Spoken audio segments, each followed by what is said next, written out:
Guys out.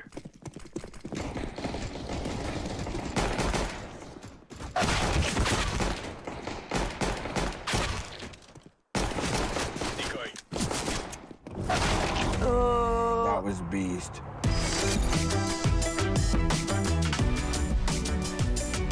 Game, record, and stream without compromise on Intel Core i7.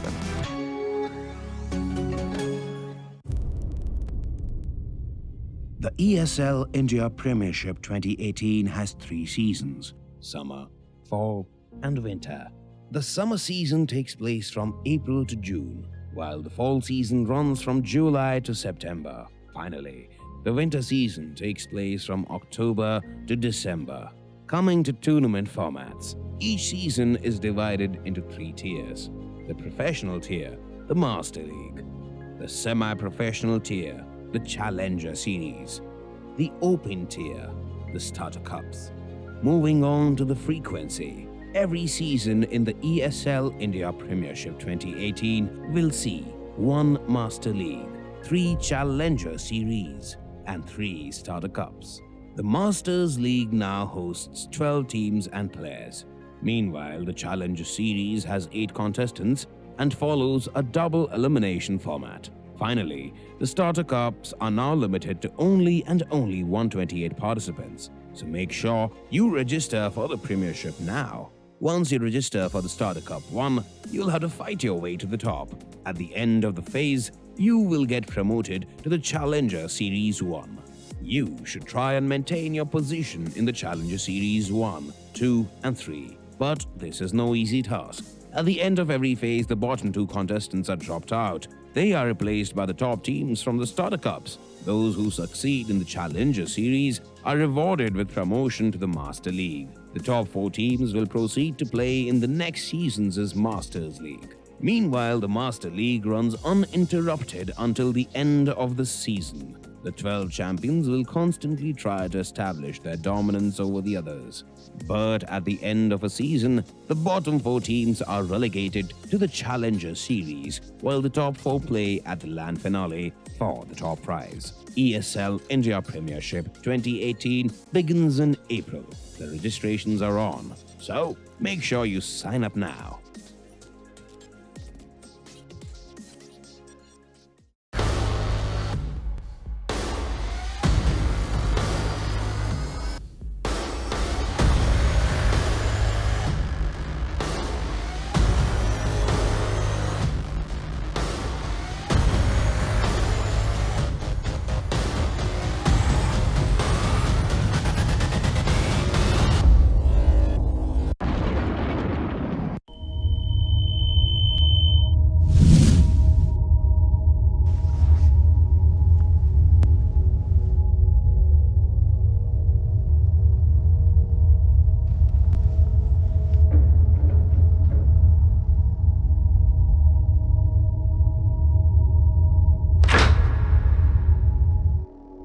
Turn around 3 times.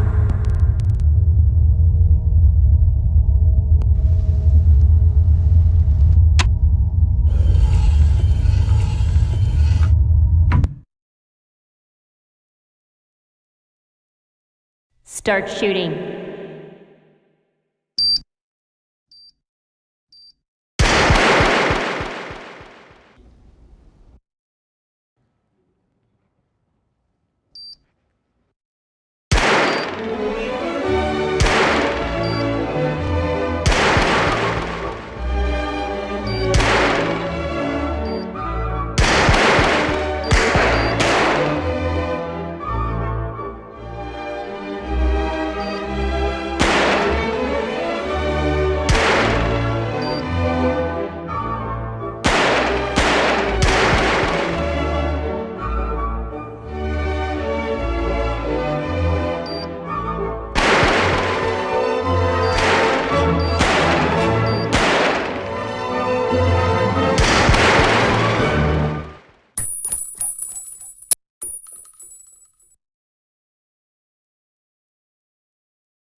the first ever Omen X laptop for gamers that go to extremes.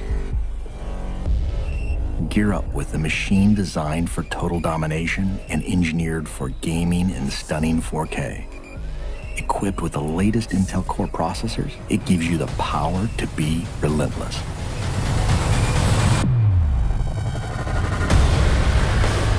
With a 17.3-inch diagonal screen and desktop-class graphics, you get maximum performance to be victorious anywhere.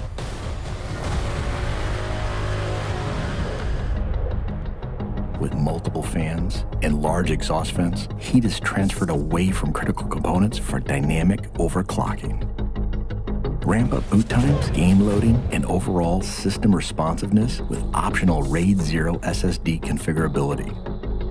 An RGB LED backlit mechanical keyboard lets you program each individually lit key to create customized key maps that switch seamlessly between games. With 2.5mm travel and in-key rollover, you can take out your competition with more accuracy and precision. Designed for extreme immersion, DTS Headphone X technology comes built in for surround sound experience that puts you right in the middle of the action. With the addition of a VR headset, gamers can step inside a completely immersive world for an elevated gaming experience. Single-panel access to key components makes serviceability and upgrading easy, so you won't be sidelined or held back on your road to supremacy. It has a brushed aluminum finish on an armor-like chassis. A jet fighter-like construction with hidden lift hinges ensures you're always at the ready. And with striking lighting effects and see-through window to components, others will know too. Unleash your fiercest gameplay anywhere with the extreme performance of the new Omen X laptop.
Welcome everybody to another edition of the ESL India Premiership 2018 summer season. Masters League going on.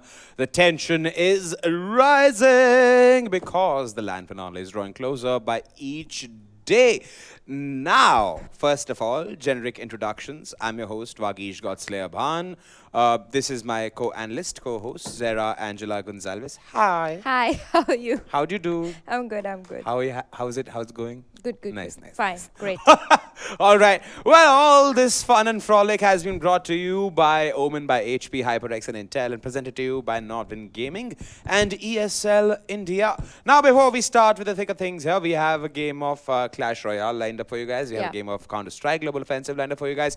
We have DOTA 2 ending the day today for today's stream. So, couple of things. A, you see that bell icon there? Press it. That way you will never, ever be able to miss notifications from us. And also, while you're at it, press the subscribe button because, well, that helps. And moving on, my social media head has informed me endless number of times that he's sick and tired of typing why I wear shades. So I've decided I'll make it a practice every time I come on screen for the benefit of people. Each day when I begin the stream, I'll tell you why I'm wearing shades. I have a problem in my eye. I cannot take in light. In order to not mess up my eye more, hence I wear shades. Now, since I've done that disclaimer... You should have a special bell icon for that also. #Vagish as well. Yeah, I mean, I have zero idea. Dude, I need to understand. This is the contrast between people abroad and people in India. People abroad read everything before, which has happened before in the chat, to come to a conclusion. Here, people form a conclusion before reading a chat. Oh, aisa kyun hai? Oh, aisa kyun? 15 minutes later, oh, aisa kyun hai? So it's like that. But it's still fun. It's still fun to make fun sometimes. Oh, did I say that? Oops. All right. Now, moving on. Like I said, we have a game of Clash Royale lined up for you guys. So we have Mrin Lakar having a showdown against Prashanth PP Pandey. Let's first of all take a look at Mrin.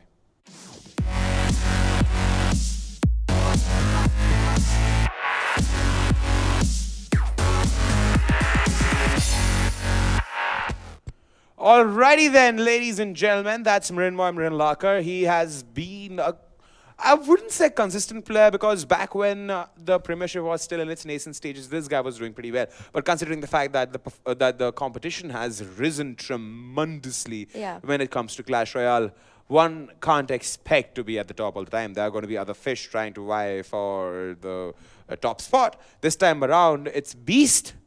Yes. Beast is kicking ass and chewing gum, and right now he's all out of gum, so he's just kicking ass. And Mrin, talking about Mrin in general, I mean, this player, as of now, you said he was on the top in 2016. He had a bit of struggle in 2017, but in 2018, as of now, he sits 8th on the board. He's taken 2 wins for himself, 3 losses. But I also like that he's one of the players who is playing a very old school deck. He likes to play the Valkyrie quite a bit, and that is also one of my favorite cards. And she's also one of the strongest cards in the game. So I'm hoping to see whether he continues to play with the old school decks, or he continues to, try out something new coming into this matchup against Prashanth.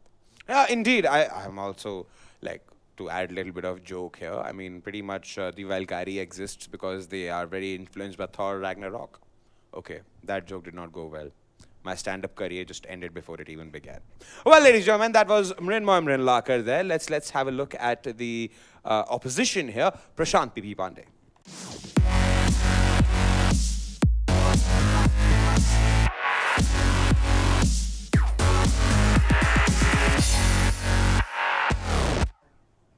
Alrighty then, Prashanth PP Pandey. Pandey ji, namaskar, agar aap dekh rahe hain humko.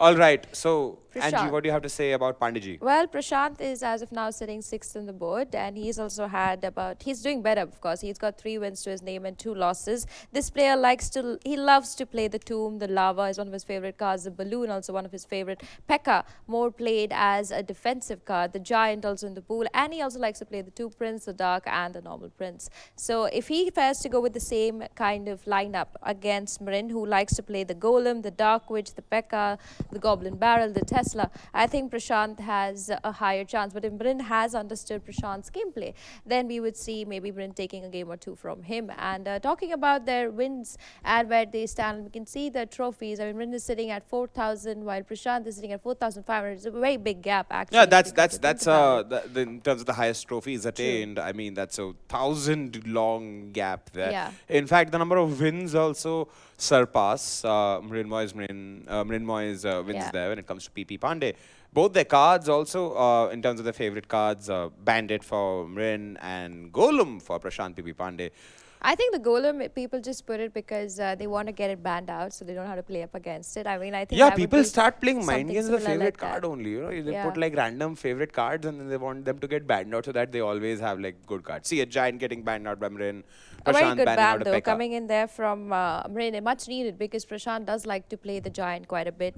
And Prashanth banning out that Pekka because he knows that basically the Pekka counters the Giant. So if you're going to just make sure that the Giant is not going to be played, you may as well remove the Pekka because destroying a Pekka in any kind of scenario is very difficult. And you got to invest a lot to kind of counter him. So why waste your time when you can just get him out of the pool completely? Indeed, indeed. It's going to be a lot of fun seeing these two guys have a go against each other. Also, while that reminds me, apparently, Angie, now I've had a word with production today. Okay. Earlier, before today's segment began. And I've been informed that since yesterday we began the entire question answer. Yeah, and the comment that's going very section, well for us. It was fun to know what people are thinking about, and it's funner if you answer them. It brings a lot of solidarity. It brings you closer to them. And as ESL India Premiership, which is India's largest e-sporting tournament, open league tournament, I believe it's a great step forward. And so, henceforth, we will have some time cut out before the game and after the game That's to address brilliant. questions. We Yeah. will definitely try and see and get as many questions as we can so that you guys don't feel left out just on the chat. Let's get some studio banter rolling in. So we will have the question answers soon enough, but for now, let's head into the game. Gautam Virkaholic Virk, all ready. Phew.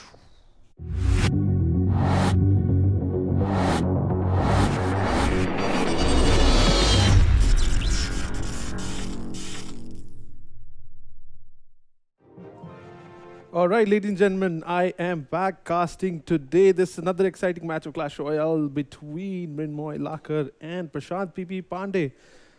We've seen both these players plenty of times playing, but this is the first time they're playing against each other. These guys are well-seasoned veterans of the ESL India Premiership. And we see finally something that we rarely see. We see three Musketeers sitting in the Mrin's deck there. So it's going to be quite exciting to see. I don't think, I think he's running pretty much the same deck that I like to run. So he most probably has an Elixir Collector somewhere also. So he's going to be holding on to that. It's nice to see that Prashanth has a rocket in his arsenal to defend against, actually destroy the Elixir Collector, which is, it's fairly decent counter actually. But at 6 Elixir, both of them kind of cancel each other out. Here comes a big push from Prashanth. Golem has been revealed, that's the big unit. He'll need to respond to the big push coming on the right-hand side, and very well defended. The Baby Dragon with his splash damage takes care of the minion horde, which now leaves the Golem on the left completely undefended. And here comes the three Musketeers. Rocket is an option which will be used, and boom, boom goes the rocket. Golem will be uncontested. He has the Goblin gang there to stop that, which he does use almost immediately. On the right-hand side, we saw the Royal Guards making quick work of the one lone Musketeer. However, plenty of damage done on the right-hand side already, and same on the bottom left for Mrin. So, fairly contested lane. Mrin now has the Elixir Collector. He knows what his opponent also has. He knows that his opponent has a missile. But will he use the missile on the Elixir Collector, or will he save it for the three Musketeers? Which ideally should be the case. And remember, if Mrin decides to put two Musketeers on the left, and if they're too close to the tower, it will spell doom for the tower and for the two Musketeers, which will be on the other side. The Baby Dragon well placed. And look at that pull. Wow, so close. Connects anyways. gets the death damage done, and here comes the rocket. Should be coming in right about now. Very well placed. 2 musketeers taken on, and the tower on the left, bottom left, will be going down fairly soon. Now Mrin has had the uncontested elixir collector, which is what's working for him right now. There's a minion horde around. The baby dragon is available. He's holding on to it right now, but instead uses a nado there. Very well defended. However, will end up losing the... no, he still survives. Only 10 seconds left on the clock, and Mrin absolutely has nothing to win this game. This is going to be first quick game. This is going to be GG right now. 126 health left on the tower, and there's nothing he can do. Good game, well played. It seems like Prashanth had everything under control there. Had the right answers for the 3 musketeers and took advantage of the fact as such. So now the big question comes here: could he have defended the golem with the 3 musketeers? He could not have done that. He could have put the minion horde there. Could not have done that either, because missile at the end would have died anyways. And Prashanth actually did end up using the log. He used it once. Yeah. So quite interesting first match between the two. This is a best of 5, I would like to remind everyone. So let's quickly get into game 2 of this best of 5. Remember, we have a special announcement. We have an exciting match of Counter-Strike, which will be starting after this best of 5. So we're hoping to start that right at 7, not a second prior to that. So big match of Counter-Strike today between Pakistan team Portal and Indian team Entity. Entity is not having a great luck for the last 2 matches. However, I will not go too much in detail. Thank you, players, for waiting for me to finish talking about Counter-Strike. Back to Clash Royale. Both the players actually holding on to the cards for quite some time. Finally get bored, and they're like, hey, let's bring that down. Prashanth has same deck. He's not switched anything at all. We can clearly see that. Mrin has switched around. He has a bandit. He has a fireball. He has a lot of AoE clearing, actually. So I'm wondering what... I think he's going to clear a lot of decks and clear a lot of cards with the AoE and pretty much drop bridge spam the rest of the units that he has, which is the knight and the ram, as we can see. So here we go. Bandit completely ignoring the first hit by the knight there, and evenly trading out. Very good, very well done. And a big reveal by PP now. The golem is on the field. Mrin this time has a good counter for the golem. He has the Inferno Dragon. Nice damage being done on that tower. The knight actually pulled away from the tower because the sheer size of that golem. So here is what Prashanth needs to take care of these things. Okay, now he actually, you know, if you are in trouble, just drop a rocket. That's the answer that Prashanth brings. He's just like, hey, you know, you have something that might counter my unit, I'm just gonna rocket it down. Mrin, lot of units knocking at his door, decides to take care of the Royal Guards, which instead actually take care of his knight very quickly. This tower is a goner, by the way.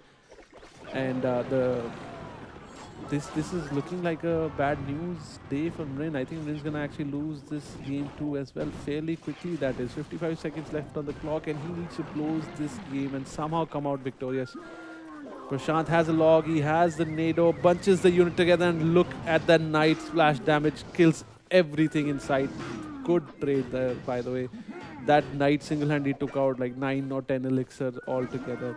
Mrin, and he's sealing the fate of Mrin there, and Mrin sadly will not be able to close this game. This is game 2, most likely going in favor of Prashanth. 2-0 will be the score, and I don't see much happening. I'm going to stay quiet and ponder my thoughts on what happened, what went wrong. Prashanth just had the right answer for everything. He has that rocket to kind of take care of any wild problems that he has. Finally, then for a dragon will be able to lock on, but no, too fast. The slowest unit in the game is too fast for the Inferno Dragon. Just able to out-kite him. The amount of armor that this guy is wearing is just slowing him down too much. So game 3 is what we are going to be looking at now in this best of 5. Prashanth already in the lead with the double the score. Or actually, it's not even double the score, because anything you multiply with 0 still ends up with 0. So +2 is what he has. Because you can't do anything with 0, by the way. You can't multiply it, you can't divide it. Just answer will always come for a 0. Few tips for Mrinmoy Laka there. Maybe just kind of slow down a bit. And what production tell me is play a bit more cheaper deck, because he understands Prashanth seems to be pushing out the golem a lot lately. So maybe if he does bridge spam, cheaper decks, maybe he can push in the opposite direction. But however, that Nado and Baby Dragon is just so deadly, there's nothing can be done. So let's jump into game 3 now of this best of 5. And here comes the best of 5. Third game. Both the guys putting down the elixir collector. However, Prashanth has poison, but if he drops that poison, that means he's also invested a lot into this push. Continues to hold on to it. Will wait, and finally Prashanth has revealed. This gives opportunity for Mrin to now start pushing hard on the left-hand side. He's dropped everything in his arsenal, and Prashanth now has to be able to defend this, which he's defending really well, by the way. Distracted by the miner. He's changed direction. However, he still managed to survive that tower. Look at that tower. Imagine, he put down the elixir collector, he's put down the poison, and still able to defend by only losing 1500 HP. I would say this worked out pretty well for Prashanth. So here comes another elixir collector under the effect of poison. Poison somehow manages to damage a machine, which is fairly weird concept all in all. So poison able to poison the machine, and Mrin going for his 3 musketeers build. Prashanth now does not have a rocket this time to defend against this push, so he'll have to let his golem kind of hold on to this. And golem taking a lot of damage. Wow! Prashanth actually puts down his set of 3 musketeers. This is bad news, because now these guys going to be bringing a lot of DPS, and they'll be eating that tower so quickly. A lot of distraction being put down. A zap being used also. The 3 musketeers somehow still survive. One survives, and will be closing this game. 1 minute left. Double elixir time has now begun. And now is the only time Mrin can make anything happen. But I am certain he's not going to be able to close this game, because Golem itself is such a tanky unit. He'll stop any push. He'll eat any push you throw at him. Prashanth now trying to focus on the right-hand side. The poison is available. Dropped on instantly. Very well poisoned. Those minion horde quickly going down to the poison. You know, poison, you put it on the ground. Quite the gassy poison that kills the flying units as well. And I think this is going to be a quick GG here. The Musketeers could even close the game in a 3-crown victory, and I think that's going to be the case. This is 3-crown Mrin. Loses game 3 of this best of 3. This is quick 3-0, guys. And I think even these guys might be excited about the clash, the Counter-Strike match, which is going to be coming up after this, which is going to be between Indian team Entity and team from Pakistan, Portal Esports. And that's it from us. We have plenty of time to kill, actually, because it's only 6:29. Or if I got my calculation right with that 2-minute delay. Right, 6:33 is the time right now. So we have plenty of time to kill. So we're going to push it back to the studio, who can do some Q&As and some breakdown of this game. Thank you so much for tuning in for Clash Royale. And let's wait for the exciting match of Counter-Strike coming up in about 15-20 minutes. Goodbye.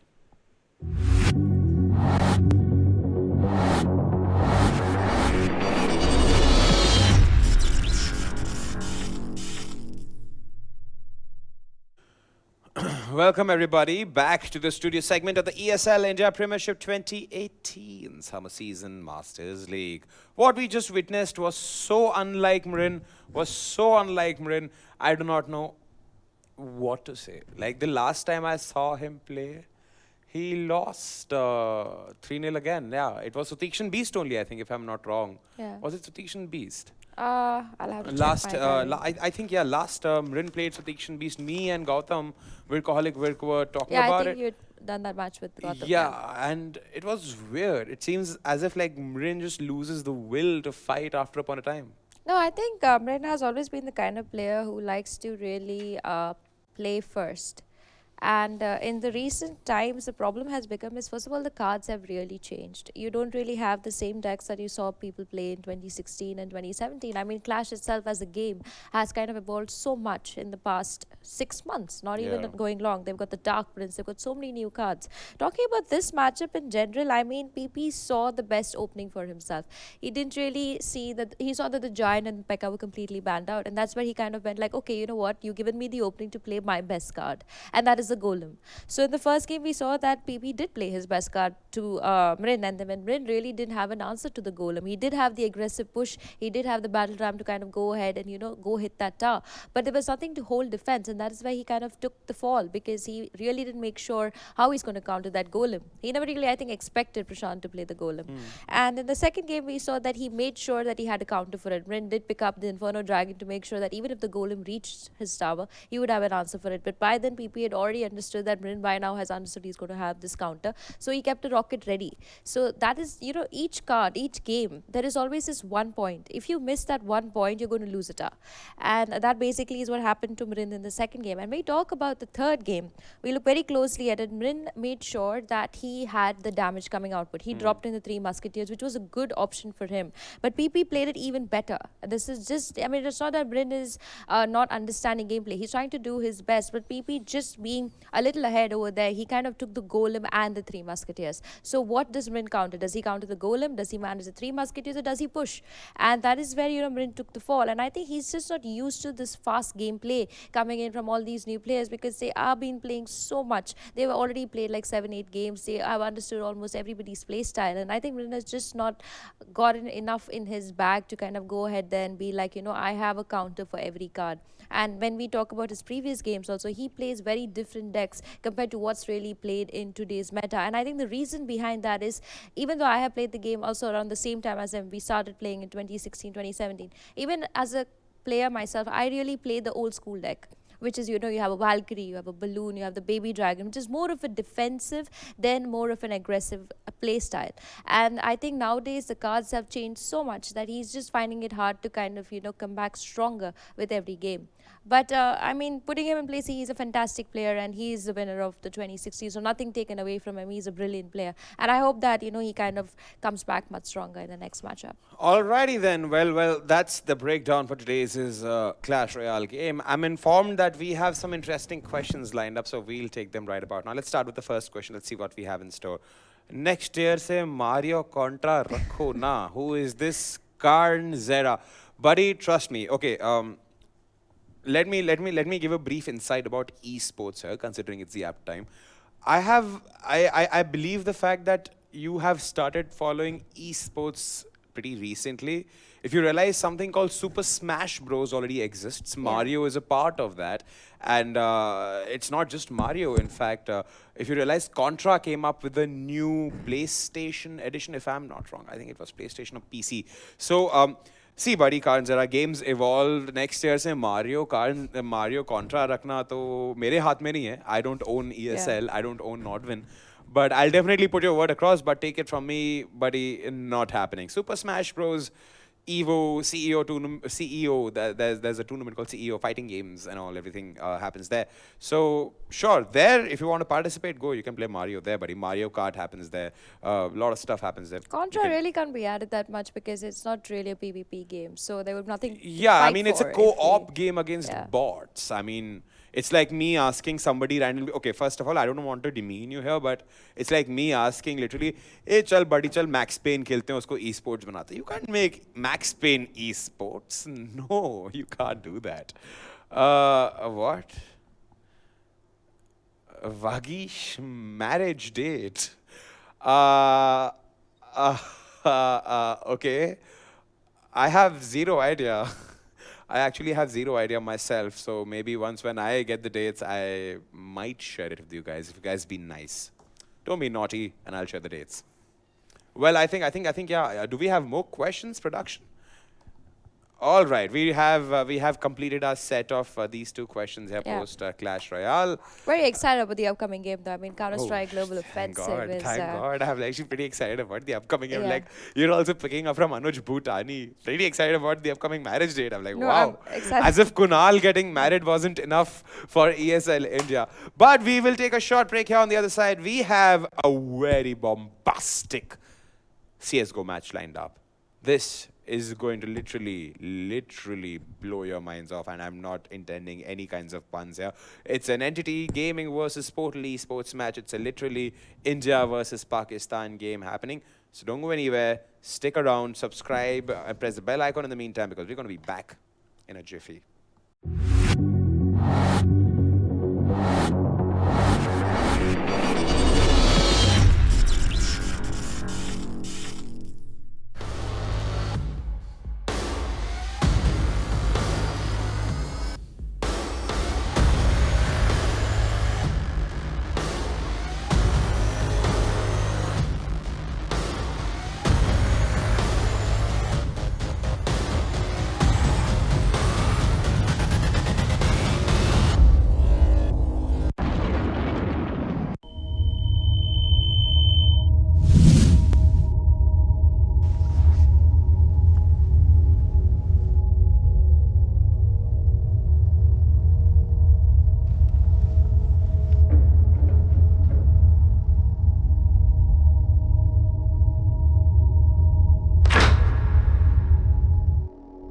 Turn around 3 times.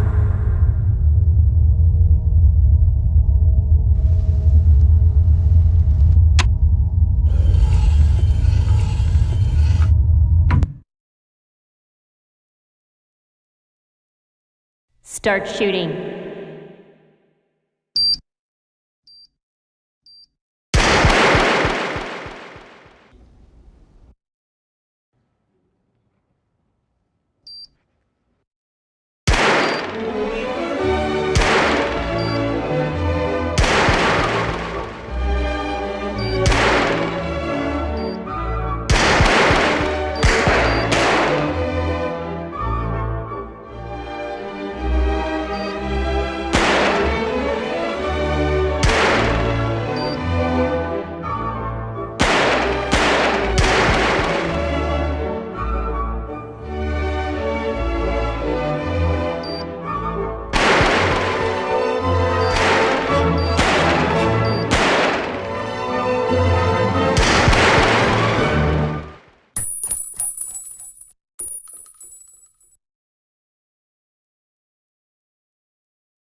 This is the first ever Omen X laptop for gamers that go to extremes.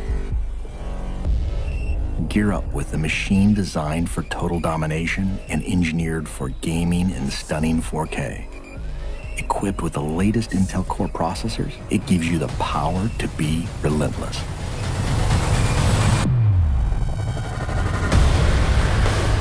With a 17.3-inch diagonal screen and desktop-class graphics, you get maximum performance to be victorious anywhere.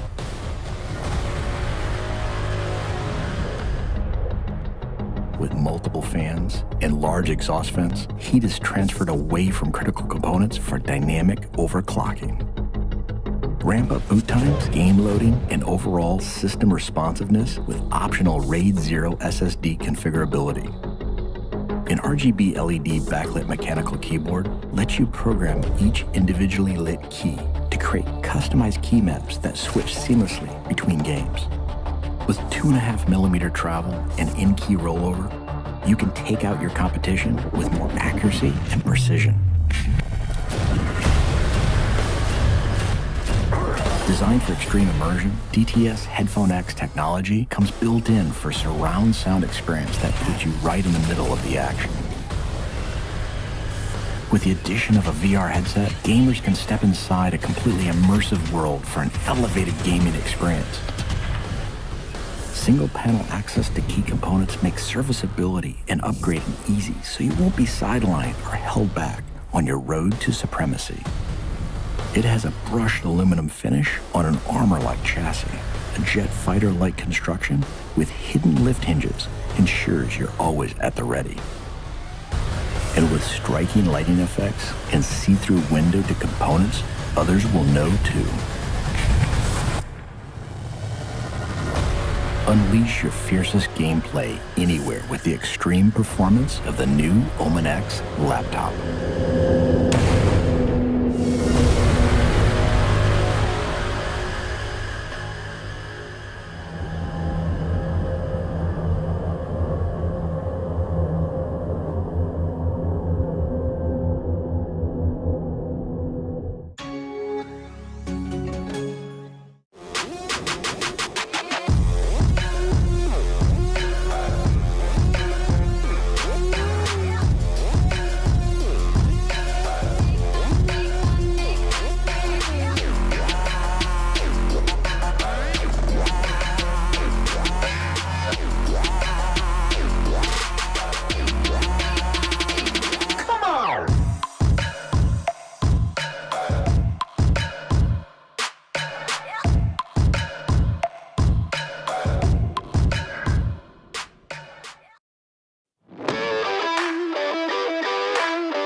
That was beast.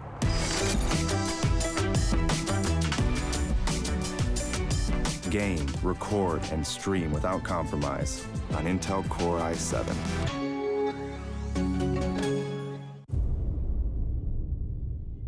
The ESL India Premiership 2018 has 3 seasons: summer, fall, and winter. The summer season takes place from April to June, while the fall season runs from July to September. Finally, the winter season takes place from October to December.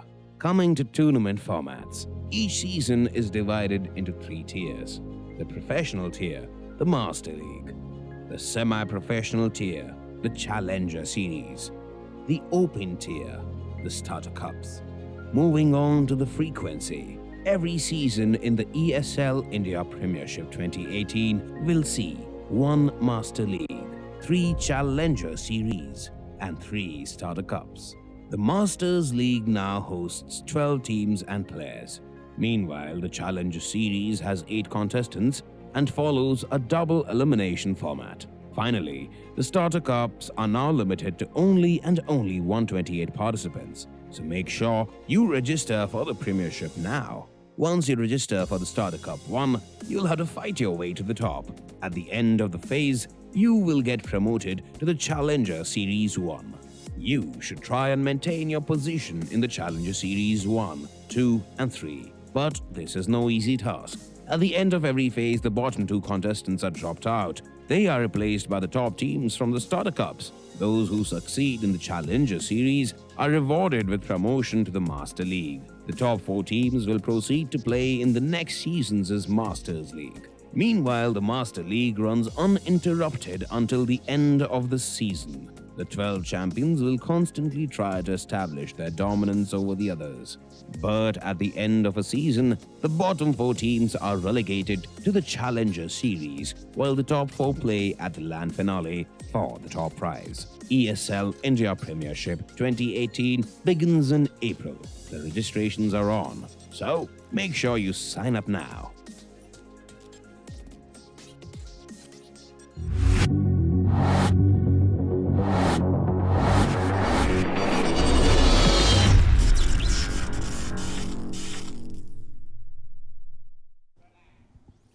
Welcome back, everybody, to the ESL India Premiership, brought to you by Omen by HP, HyperX, and Intel, and presented to you by Nordwind Gaming and ESL India. We're ready with the Counter-Strike Global Offensive game, ladies and gentlemen.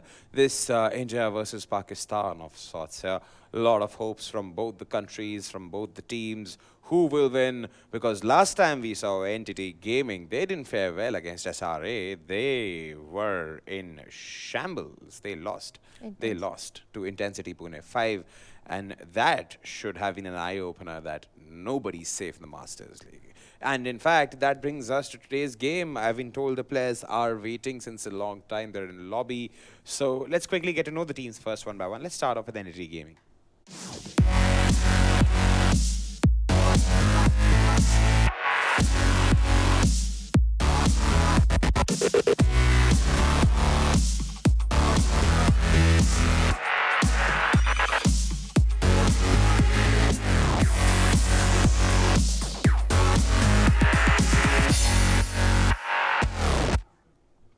Well, that's Simmer City, Falcon, Hellranger, and Gang there. That's Entity Gaming. India's one of the foremost Counter-Strike global offensive teams here.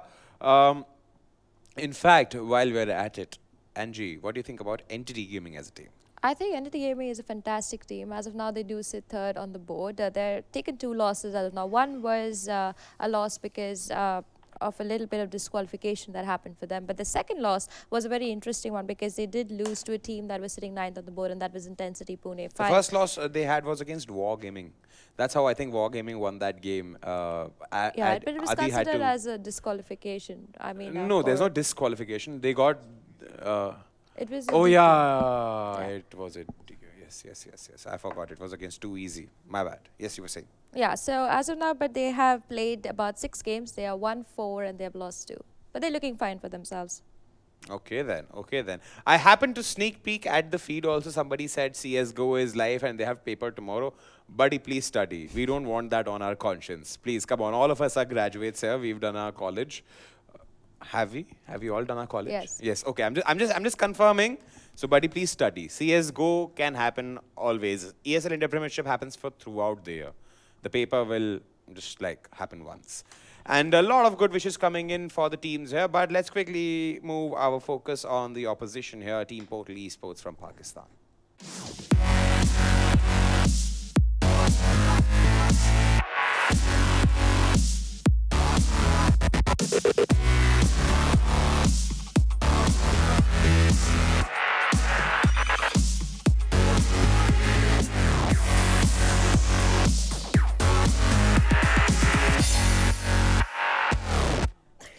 Well, that is Portal Esports from Pakistan, ladies and gentlemen, our, how would I say, international team. I'm really looking forward to host them here at the LAN finale. I hope they make it. I hope their government passes the visa obligations, because last 2016 also, no, 2017, 2 seasons, Anoop, Phobia, the guy who is the league ops head for ESL India Premiership, he's been trying vehemently to get a Pakistani team to get some halabaloo rolling in, but sadly their government doesn't want them to come to India, very weirdly. That's very sad. And then look at it. It's so ironical. It's so ironical. Their government cancels their visa even though they are sports people, they're athletes, they're esports athletes. Guess what happened yesterday in the news? Kim Jong-un goes to South Korea holding hands. That those 2 countries have been at it for like God knows how long, and now and they are like being friends, and our neighbors can't send the athletes over. So sad. We need to see more global solidarity when it comes to sports, yeah. But again, that should not be reason sufficient for Portal Esports to play bad. They are an equivalently great team. They have happened to be in the Masters League for quite some time. Now I've been told the veto is live. Yes, the veto is live. It's a Mirage game. Okay then, Cash Dust 2 nuke banned by Entity, Overpass, Inferno, Train banned by Portal. And I'm pretty sure why the Inferno got banned. They know Entity can be dangerous on Inferno if given the chance. They want to make it as aim-based as possible, Portal Esports. They know the strengths.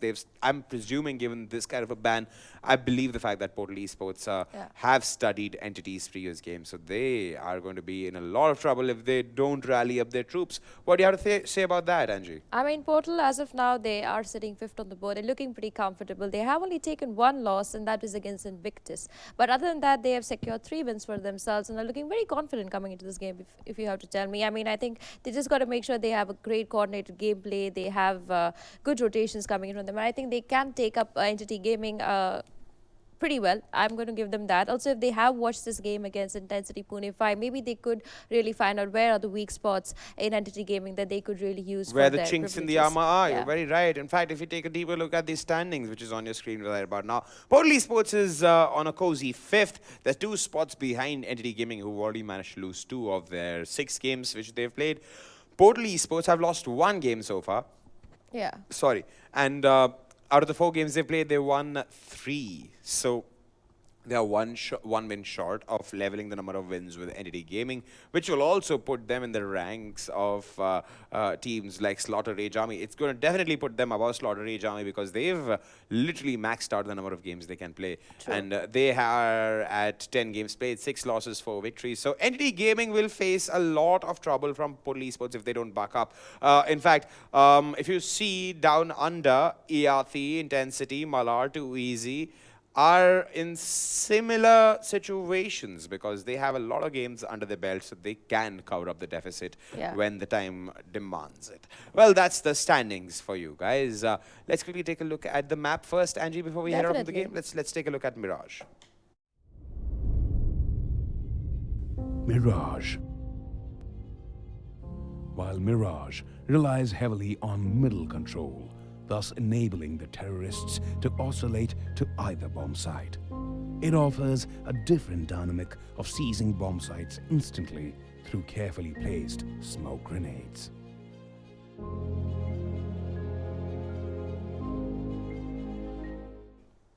All right, that's Mirage for you guys, and that Sasta David Attenborough's voice there.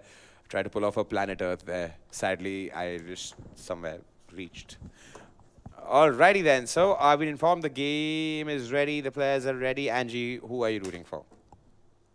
I know it's going to be Entity. I would vote for Entity Gaming, but I also want to say that Portal looks very No. strong. No. And also, I also want to mention this one thing, that they are playing at a ping problem. So they're going to lag a little bit in this game. Who?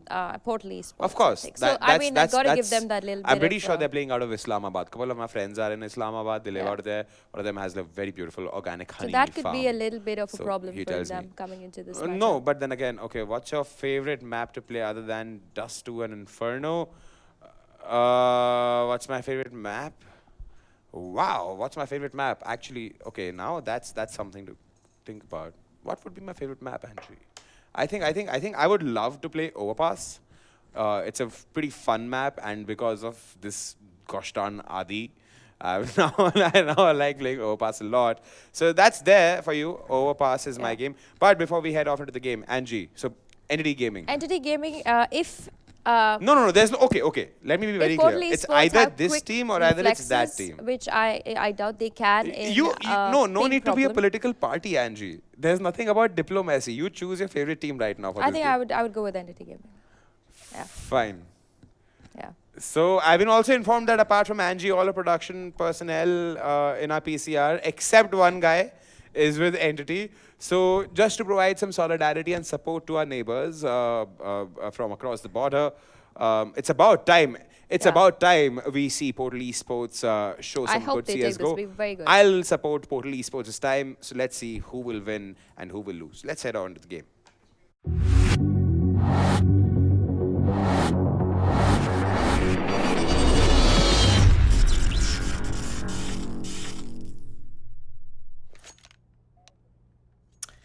Welcome everyone to the Sunday matinee matchup. It is going to be Entity Gaming facing off against Portal Esports from Pakistan, and to take you through the action, it's going to be myself, Bleh, and joining me as usual is going to be Adi.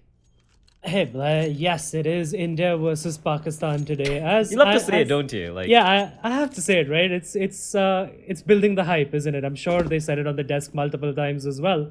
And we do have Entity Gaming starting off on the CT side of Mirage and Portal Esports on the T side. And just before we get into this, I'm going to say that I hate Hellranger because he told me in the start of this year that their permaban is going to be Mirage, and now they're playing Mirage. So, well, old habits do die hard, and dying hard. Let's see who's going to make contact here first. It's going to be a pretty one-dimensional entry coming out of smoke for jungle. Then they're going to be taking control of jungle. The bomb is out in the open. Criminal taking a lot of damage. Marzel's going to get a kill in the meantime. He doesn't know there's a player right behind him, but he's going to find Criminal before it gets taken down by Feint. Feint with a block, who's looking for the duel with Amaterasu. Not quite able to get the kill, though. He's still somehow running around and staying alive. As Amaterasu doing the smart thing, falling back. There's no need to take the fight, and look at this flank coming in from Hellranger. One tap to the side of the skull onto Trans. He spots out Feint as well. Now they know where all the players are. HSB has got a lot of work to do. It's a 2v3. Bomb still down. They don't really need to go for this fight. Bomb still has yet to be picked up, and Sai's keeping an eye on it. And Falcon, I'm not too sure if they spotted him out yet. He's playing a very passive angle. So right now we do find ourselves with a Mexican standoff, so to speak. 2v3. What are they going to do here, Adi? I really like the way Entity played this, but Sai just waiting. And finally, HSB with a crazy one-tap onto Sai, and Falcon whiffing his spray, but Hellranger is there to save his blushes. And Entity, they played this round perfectly until the end where they had to hit their shots. But yeah, what I was saying earlier was like, I really like the way Entity played that round. Complete and utter discipline. Nobody peeked because they knew that the bomb hadn't gone down yet. Yeah, that was a great bait setup as well between Sai and Falcon, except, yeah, Falcon, we did see, he did whiff his shots a little bit. The USB is a little, it's got a, soul of its own when it comes to shooting people at the back. I'm sure you know how that feels as well. And Poke destroys Sai, the Deagle right between his eyes. And now the pincer is coming in. Marzel is going to get pressurized, and he's going to get taken on by Feint with a CZ, and all of a sudden, they are losing a lot of players. Feint finds Amaterasu as well. That boost is going to be a tell, by the way. The Hellrange is floating towards short. So a two-man advantage, and this seems to have not really gone the way of Entity Gaming. Hellranger does get a kill, but still man advantage for the Pakistanis. Yep, and this keeps happening, doesn't it? Even Fed said this multiple times. The anti-ecos. It's really problematic for a lot of the Indian teams. And now, I like what PES is doing. They've got the picks, and now they're bunching up together, slow playing it, and Entity is split up. That's the main problem for Entity right now. And HSB with an interesting way to smoke jungle, and then he gets the deagle shot onto Falcon as well, and now Hellranger stuck in a 1v3. He's gonna try this, and he does walk in, does get a frag onto Feint. Now it's a 1v2. Trance is really low, but he's gonna peek out, and Hellranger isn't expecting that peek. And PES picking up a round, which they shouldn't have. The anti-eco.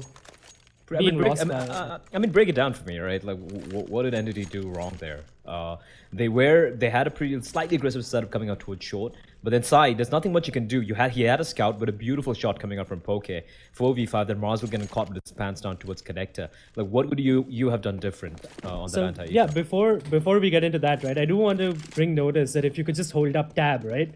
Hold up the scoreboard, you can see the pings on the Pakistani players, right? It's pretty rough. 115 is their best ping, like basically, and they're anywhere between 113 to 148 ms. And the problem with that is CS's interpolation works in such a way that it gives the peeker the advantage.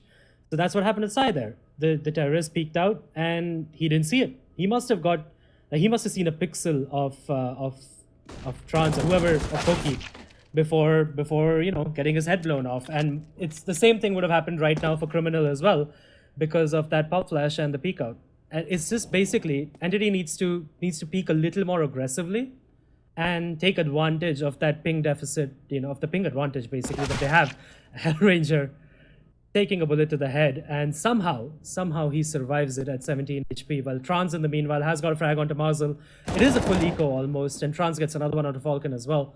And Trance, I think he has spotted out Amaterasu as well, but it's not sure. Hellranger gets taken down a connector as well. Amaterasu whiffing his spray, well, his pistol spray. It's a 5-7.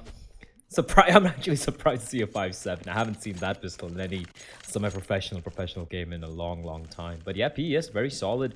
Anti-eco coming out, just one casualty that was towards mid, Criminal falling. Apart from that, great round overall. Trance picking up 3 kills from Palace, and for Entity Gaming, bear in mind it was a force buy, so it is going to be a full eco territory that they're going to be finding themselves in for this round. P250s will come out, of course, on all these players. Hellranger with a solitary nade as well for probably trying to do some damage towards the PES players if they do opt to come down towards mid. But in the meantime, that A bomb side, it's a full stack coming out here. Marzel's pushing up all by his lonesome, just looking to gather some information. But the rest of the players, this is a curious stack. You don't see this that often.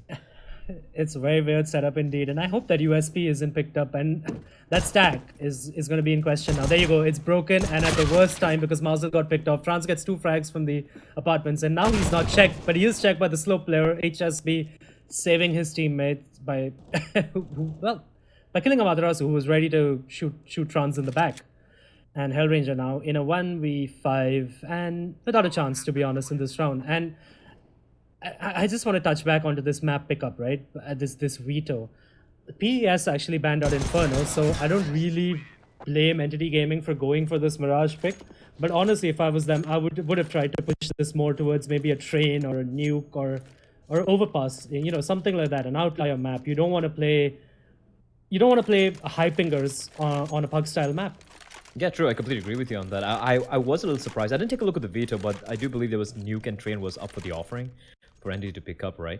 So these are maps that they're most confident on. Like Inferno is the best map. Second best is probably is Overpass, and Train is I think the third best map. So these are maps you would have liked to see them take a duel on. And Mirage, I mean, historically, Hellranger's always struggled. No matter what his team is, has always struggled trying to play Mirage. But this round, at least, it's gonna go the way, at least initially, for Entity Gaming. 2 quick kills coming out for Falcon and Marzel to a base, but the bomb's been spotted out as well. It has been smoked off though.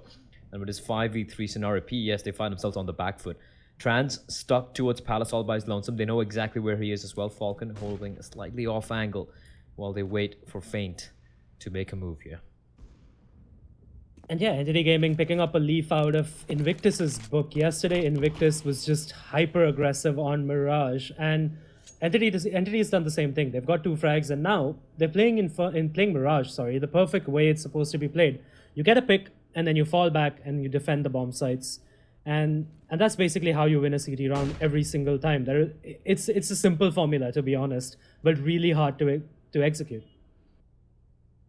They do have Criminal Well, that's made its way towards mid. Like you mentioned, Entity are playing very, very passively, so they have no eyes on mid. They are relinquishing that mid control, and Trans finding Falcon is big. Because now, Criminal, he's in a great spot here towards Connector. He can cut off the rotation if he times this right. Hellranger should be careful, but that sound being made by Criminal means he will be known, but he still wins the duel, and all of a sudden it's a 3v3. Marzel from below finding a kill, finds 2. It's all on Trans now. He's got 1 kill, but he's got to find more to make this happen. He's spotted him with Buriza, but bomb is dropped, and Marzel will pick himself up a quad kill on Entity's first proper buy round after losing the second round anti-eco. So at least to keep 4 players alive. But for PES, they're going to have more than enough money to go for a full buy. Look at that, Adi. I mean, they have AKs, they have an AWP, and they still have enough money in the coffer to go for yet another buy if needs be.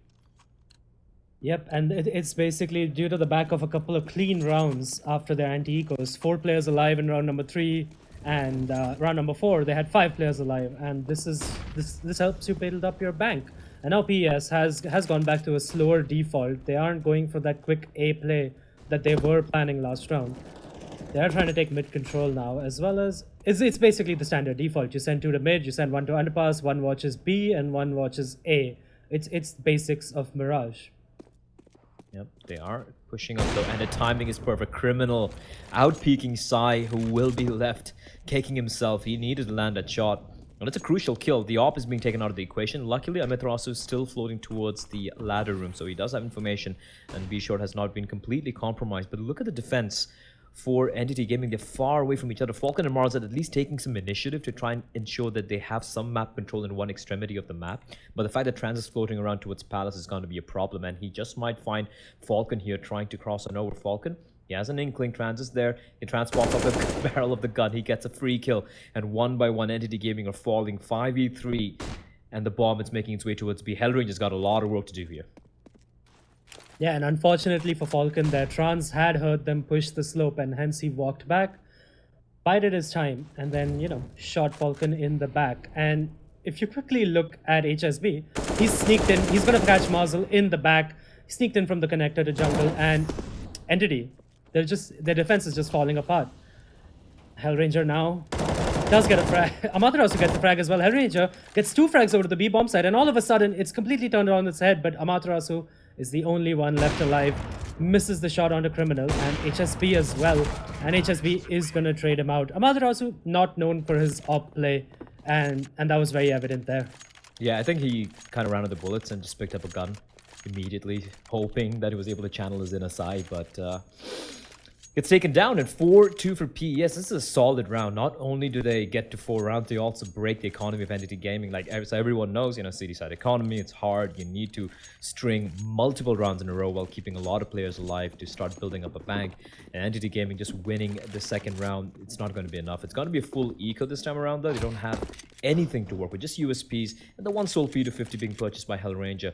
And for PES, again, playing it very, very passive. I like this default from PES. It's not static all the time. This is a little bit of a switch up. They have Trans playing towards T-spawn rather than playing towards Palace, but their pacing, so to speak, with the T side has been pretty on point. Yeah, I agree, and of course they're playing really defensive this round. I just want to touch back onto Entity Gaming. Earlier today, I know this for a fact that Prashanth, their coach, has spent at least 3 hours with them, prepping them for this game, and it must be heartbreaking for him to see the start that Entities had right now, because they won the pistol, and then they lose the anti-eco. Then they win the first guy buy round, and then they're reset immediately. As a coach, I know this as a fact, by the way, because I did spend a little while coaching Brutality as well through a couple of maps, not as an official coach, but just helping them out where I could. Mm-hmm. And it kind of hurts you when the basics are going wrong. When the anti-force buys, and especially the important rounds, after your all-important first gun round. When you lose those kind of rounds, it really hurts morale, and it really hurts you as a coach as well. And of course, this is a full eco round, so I'm just blabbering about nonsense right now. And HSB does get the first frag onto Amaterasu. Marzel, though, gets the trade, while HSB is just sneaking in, and the CTs are just... He's running in, and the counter-terrorists are just unaware. Where's your sound, lads? That was a little strange. It did come down to the wire. I like what PS are doing. It's worked out for them well so far, at least. Like, they have like 10 seconds, 15 seconds remaining before they make their way to the bomb sites. I'm curious to see if that's gonna, still work out later in this half when Entity have their guns. They have been counting down the clock, and they don't necessarily, at least in this round, right? They really didn't have any information as to how the setup was, either towards A or B. They walked in straight towards the B bomb set. Luckily for them, Entity had just USPs. Only Hellranger had had a PT-50 to work with, so it worked out in their favor. But they could have easily walked in to a full stack, and Feint seems to be looking the wrong way. He doesn't seem to know where Falcon is, and Falcon, doing great work with that USP of his, is still trying to find more criminals. Like, okay, breaks his neck at the very end, but 3 kills for Entity in that round, considering they invested just $300 overall as a team. They should be pretty happy with the way that one played out. HSB is a little lucky that the Negev price has been reduced to $1,700 because he just misbought a Negev. And you'll see it on the floor somewhere. They should be wielding that. Come on, guys. Where is it? There it is. Why not? Why not? Like, Yeah, just for the lulz, just for the memes. But Entity, they've gone for the 4th spy, of course. Second round loss bonus kicking in, just equalizing the money out, an average of $3,000 on each and every one of them. And playing a little bit more up close, a little bit of aggressive control towards mid, but leaving the A bombs are completely open. And Trans, he's been quite a revelation towards Palace, man. He's been getting kills at will, finds Falcon, and it's almost like it's a very tough spot to play, right, Adi? I mean, everyone knows where you're playing from. They know where you're going to be peeking out from, and yet he's out-dueling the CTs. And he's been pretty impressive for me so far. Yep, I completely agree. And of course, this is just a pistol round. Coming in by Entity Gaming and Sai with the sweet 1D onto Trans and shutting his apartment's control down. HSB, wow. Through the smoke, takes down Sai. Marzel and Amaterasu have fallen elsewhere in the map as well. That just leaves Hellranger to run through the smoke and die. And 6-2 in the favor of Portal Esports now. And Entity Gaming, they need to do what they did in the 5th round. They need to aggress, get a couple of frags, and then play slightly defensive and have a clean round because they really need to get their economy rolling right now. Yeah, the economy is looking... I mean, if they lose this round, they will have to eco again because it's still going to be just the 4th loss bonus, which is $2,900. And finally, a tactical timeout will come out for the Indian side. We do have the AWP in the hands of Sai once more. This time around, at least, he does have some Kevlar to work with. He had gone for the glass cannon the first time he did go for the AWP buy. And for PES, looking solid right now. HSB, 11 frags for him, Trans, 9 kills. And this default setup they have, it's like Entity don't seem to really have an answer for it so far. Like, they have Trans playing towards Palace, right? They have a player, I do believe it's Criminal, playing towards top mid, that too passively, waiting near TV room, and then one guy playing aggressively towards B apartment, just waiting for any push. For Entity to aggress and get map control, they haven't really gone for it apart from towards T slope, A slope rather. And when they do try and push an underpass or push top mid, they're going to be in for a surprise because I don't think they've really tested this default from PES so far.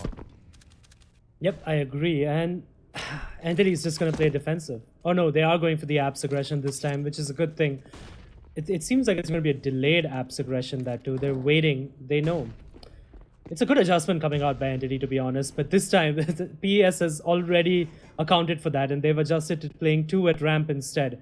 And Entity Gaming, considering that apps has been generally occupied by a terrorist, they might be forced to actually rotate 1 or 2 extra players towards the B bomb site.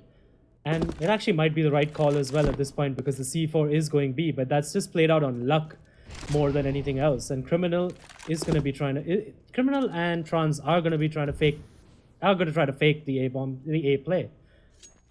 But they are falling back, and they did bring back Sai from... He was rotating towards B, but he did fall back because of that Molotov and the nade. This actually could work out for them. Amaterasu and Hellranger, they have faced quite a lot of action towards the B bomb set now. Amaterasu has 1 incendiary, so if he can time that right, 41 seconds, he should be using it right about now. He sees that coming in, but doesn't have time. He's got to take the kill. It's going to be Poke Monster who's going to get the opening kill. Finds Amaterasu. Now Hellranger needs backup, and it's going to be Sai. He's going to decapitate HSB, but Poke Monster with a quick trade again. This guy is being quite a beast. Molotov to flush out Hellranger. Needs to get a kill, but Poke is not stopping anytime soon. He finds a 3rd kill for himself, and Falcon will be forced back. The call for the save has rung out, and Marzel and Falcon will have to fall back. Beautiful openings coming out from PES, and Poke living up to his moniker. What a monster. Yeah, and I don't understand what Entity took the TAC pause for. because they didn't do anything. They literally, I mean, all right, they aggressed apartments, but considering they didn't find anyone there, Mazel didn't continue his aggression at apartments. They didn't try to re-aggress slope or anything. So I really have no clue what was going on in that timeout or what they talked about, because whatever they talked about did not work. And PS, another clean round for them, honestly. 4 people alive. Just look at the bank built up on them now. Pokemonster 11k, Criminal at 10k, Feint and HSB at 8k, and it's just ridiculous. Entity Gaming is it's just this calls the veto into question again. Simple as that. I have no idea why they would play Mirage. I mean, this is a question most of us, especially Archie, has been questioning this time and time again. So I just have to give a shout out to him. He's always never been a fan, a critic. He's been a big critic of Hellranger's Mirage, and this is being laid out for all to see. PES very surgically dissecting the CT side defense being put up by Hellranger and his men, and now we do see some aggression coming out. I do like the fact that the 2 rivals are playing together, Falcon and Marzel, and it's going to be Pokemonster again. This guy is just taking heads and asking no questions. Falcon and Marzel will both fall, and more importantly, that's both the rifles taken out of the hands of the CTs and Pokemonster. Look at him aggressing out further. Henry's going to jump straight out, but the timing! Oh lordy, the timing! Hellranger runs out of bullets. He almost finds Feint. That is just so unfortunate, but this makes things a little doable for Entity. Amaterasu, however, will have to take the long-range duel with a 5.7. Not the best of guns to go for a duel at that range, and Sai is going to be left alone. 1v3, I think he's just going to be holding on to his this AK and saving. Or, no, he's going to be coming in from behind, and Criminal, he's heard him walking up. And Sai, yeah, he's not going to be going for this fight. He's just going to be looking for exits and holding on to this AK-47. Yep, and before Fett even talked about Hellranger's Mirage, I think I was the first one to call it out, to be honest, because I really thought that Hellranger's T-sides on Mirage and that Sai gets taken down. He's not going to be able to save that AK. Doesn't matter much because he is going to be able to buy the next round anyway.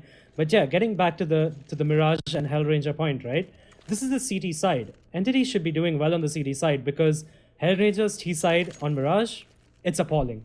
Like I've said this for almost a year and a half now, by the way. This is back when Hellranger was in Eternal Esports and what was it, MXB at the time? Yep.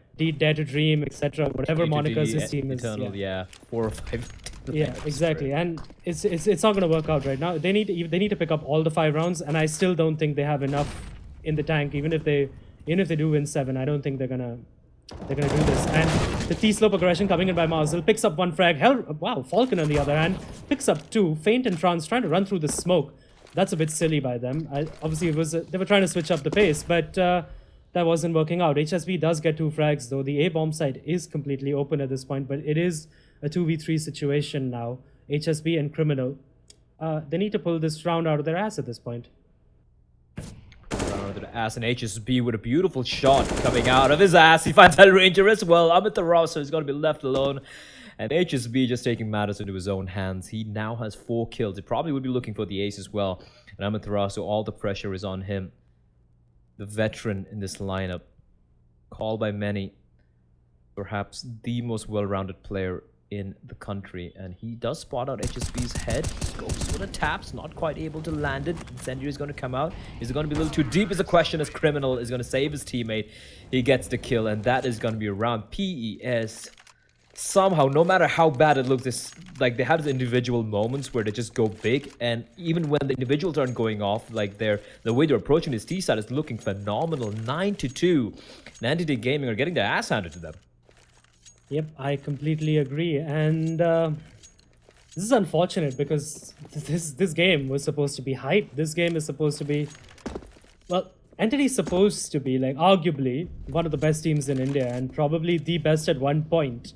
Maybe towards the end of last year, but this year, they've looked like a shadow of themselves. They started off pretty strong, to be honest. I won't lie. They look pretty strong at the start of the year. But now, HSB through the smoke. Somebody whack this man right now because he's sitting at 16 frags, and I think he wants to drop a 30 bomb. Yeah, 16 frags in 11 rounds is frankly a little obscene. Hellranger in the smoke like a wraith finds a kill, but Feint will just feint through the edge of the wall, takes his head off, and now 1 by 1 they're falling. There's no trade potential. The CZs can do some damage, but Marzel is waiting for someone to walk in. Spots out HSB, but HSB, there's no stopping him. Right now, he's winning every single side. He's going to be caught out with his pants down by Trans, and that's going to leave Falcon alone in a 1v4. Nothing's going to happen. But just touching upon what you just mentioned right now, Adi, I really personally feel that, you know, we keep talking about Indian teams and whatnot, but the thing with PES are they haven't really played that many tournaments. But if anyone had the opportunity to watch, or, you know, had the time to watch the WESG Asia, the close qualifiers, I think the LAN finals rather, they actually had a pretty good showing. They played against Australia's Order. They played against, I'm not sure which team it was. I think one of the Thai teams or whatever.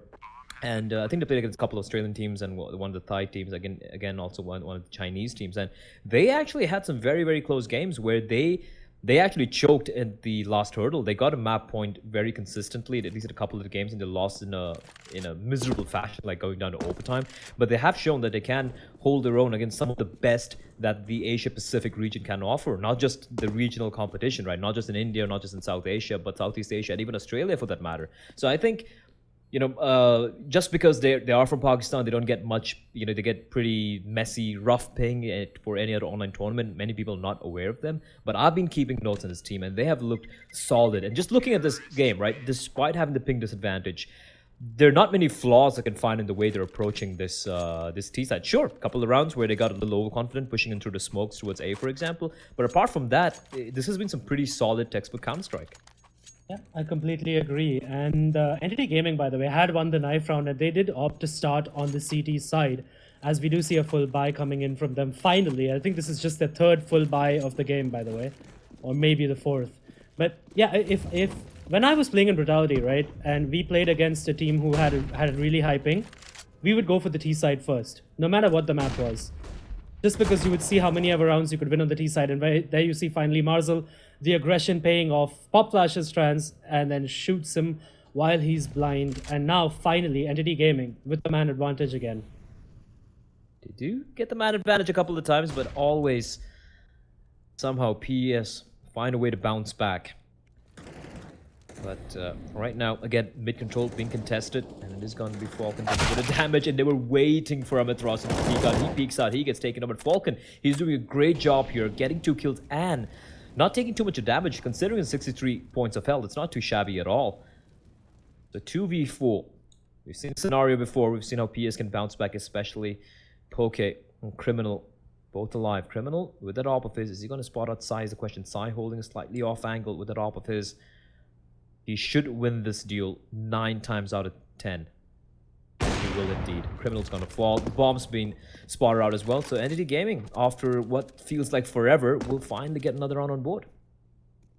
Yep, and unfortunately, HSB was not alive in this round to bail his team out. But yeah, I lost my chain of thought there. But I was gonna say something pretty substantial. I'm sure it'll come back to me. But yeah, I mean, oh yeah, I was going to talk about Amaterasu while Hellranger does get the final frag onto Pokemonster. Amaterasu was sitting in the connector, right? He had an M4A1S.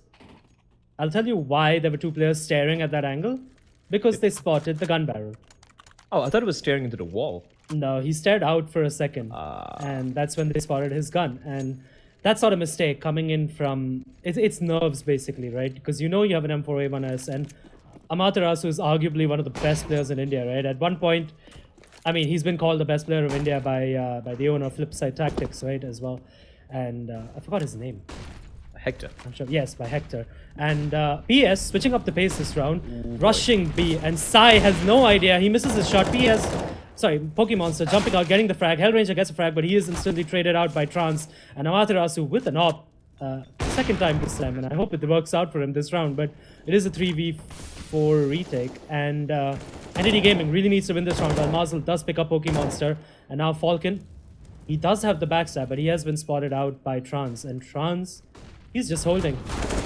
The pop flash does come out, but Falcon isn't flashed by that. Feint does get the frag onto Marzel, while Falcon does get Trans. Amaterasu missing another shot, and he does pick up the AK finally, but he is going to be shot in the back by Criminal. That leaves Falcon in a 1v2, and in basically an unwinnable situation right now, because Criminal does take him down as he falls down off the apartments. And And it's just the same thing again for Entity Gaming. They've been reset as soon as they win a round, and now they have no money going into the final round of this game.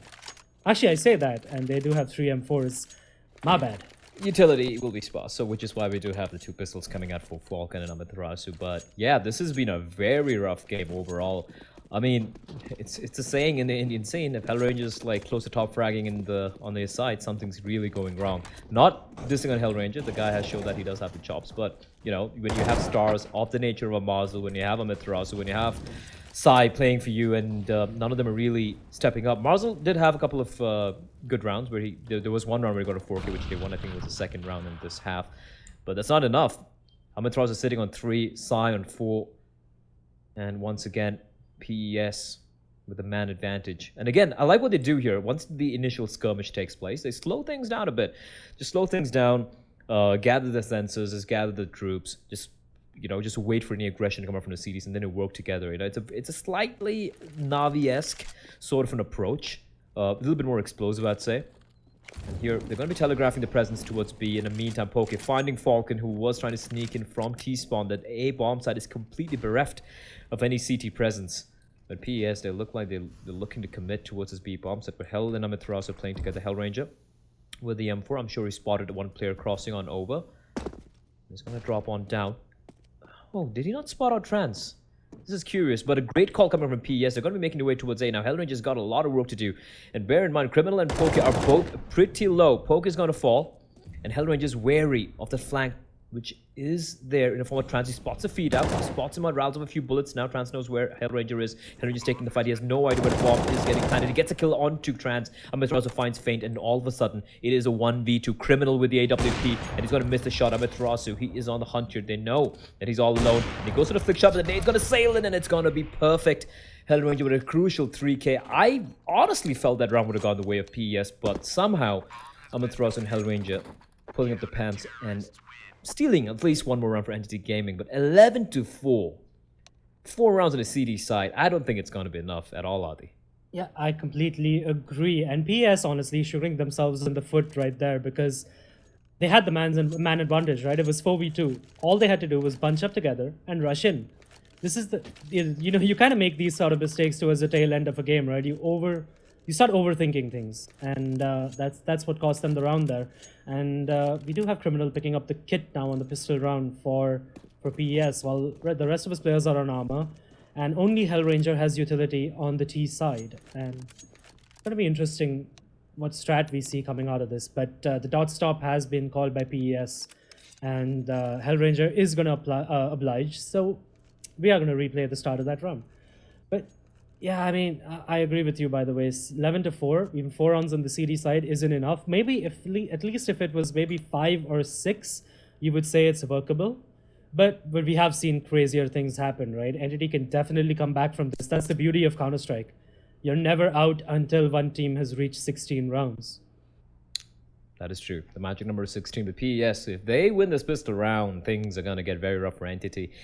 One thing to be said, though, Hellranger's pistol rounds, especially his T-pistol rounds, are always fun to watch. He always seems to have something new on whatever map they're playing on. So we do have a player timed out for PES. It should be, I think it's Pokemonster who has timed out, and he should be back very, very shortly. But they've just been hitting everything. Poke has been huge on the B bomb side, opening things up. HSB with some crucial rounds. He was looking almost unstoppable at a point. Trans lurking, floating towards the A Palace. This T side has just been some very, very good, solid, fundamental Counter-Strike, right? Nothing too crazy, nothing too flashy. And when things really didn't work out, I like how calm PES were, because compared to many of the teams playing in the Indian, the Masters, the Premiership Masters, whenever they're at a disadvantage, like a 2v4 or a 3v5 or whatever, I've seen many teams who actually have a lot of experience with them, kind of lose their mind, so to speak. They don't seem to slow things down and think it's a winnable round. Instead, just go running out and hope to like land 3 or 4 headshots. Instead, looking at the way PES are playing, like for example, the 2v3 or 2v4 round comes to mind in the A bomb side, where HSB just got 3 huge kills. They slow things down. They use a utility, they hold the angles, they just work as a unit and somehow manage to convert a round, which they honestly had no business winning. So I've been very impressed so far, at least on the T side. Now, what I want to see from Entity is their T side, because the CD side, if it's going to be anything similar to the CD side, I believe this is going to be a done and dusted game. I think it's going to go 16-7 or 16-6 the way of PES. Yeah, of course, that completely depends on the pistol round. But in another, and I wanted to add another point, by the way, to the PES, to what you were saying about Portal Esports. I think what has helped them in this game as well is the fact that Entity is such a structured team. I think PES would actually struggle against, a more random approach of gaming, like just a chaotic approach to gaming, so to speak. So I think like a team like Brutality, a team like Invictus, with that explosive, with the explosive nature of their game, so to speak, I think that would really push PES to the limit. And, they would struggle against that. But I know it's a little bit controversial, of course, because Entity Gaming has been practicing against the SCA teams, right? Where structured play matters, where structured play is actually better. But in the Indian meta, it's not the case. True, which is strange. Whenever I speak to Pra, Equitas, who's coaching Entity, and he always says how Entity struggles against the more random teams, the teams who are more aim heavy, like some of the SCA teams, some of the Thai teams especially, they're very well known for being extremely aim heavy and hard to read. But he has said that their play style is more suited to more tactical and more role-oriented teams. And PES are actually playing a very, decent, tactical, solid style of Counter-Strike, which is what is surprising me. It's not like PES are just exploding into sites, just running out through the smokes. No, they're playing Entity. They're just like, toying with Entity, like Entity's a marionette, and they're just like, using the strings to play them, which is what I'm finding very surprising. They are getting tactically outplayed. I'll tell you why that is. Because it's Mirage. It's not a very tactical map, to be honest. Like, of course, the basics are there, the defaults are there, there are some executes, but at the end of the day, it's a dust 3, right? And that's what we've jokingly called it praying as to well. the gods right now. They're looking up is like, # my army, please help me out. But here we go. Back to reality. It is going to be the second half resuming. Entity Gaming, they did have a little bit of utility the previous round. Hellranger once again will be the utility guy for the team. A smoke, a flashbang in the hands of the captain. For the rest of the team, just Glocks and armor. For PES, it's going to be Criminal. He's going to be taking one for his side. He's got a kit and he's got a smoke, and he's going to be spotting out towards mid. P2K in hand, a gun which you don't see that often. And it's a pretty default setup coming out from the Pakistani side. 2-1-2 setup, although Poke is pushing up towards underpasses, trying to spot anyone out early on. But look at this setup from Entity, Yadi. It's a very passive hold. Mazel playing towards apartments. They have Sai alongside Falcon just spotting for any push up towards mid, and then you have Hellranger and Amethrossi just waiting for the aggression. So they are kind of taking a leaflet out of PES's gamebook. But where did it go now is the question. Yeah, and I really don't understand this, of course, in the pistol round, because generally a CD team is not going to aggress on a map like Mirage on the pistol round. You want to play the ranges that the USP and the P2000 affords you, right? So a little curious for me anyway, but it does look like Entity Gaming is going to try to fake A, and then there's going to be the mid to connect us, or mid to B short actually split coming in. HSB is going to see action now, whiffs his shots, does still pick up, well, actually Falcon helps him out there, picking up Anuj Amaterasu, but he will kill HSB as well, and it's a 4v4 now.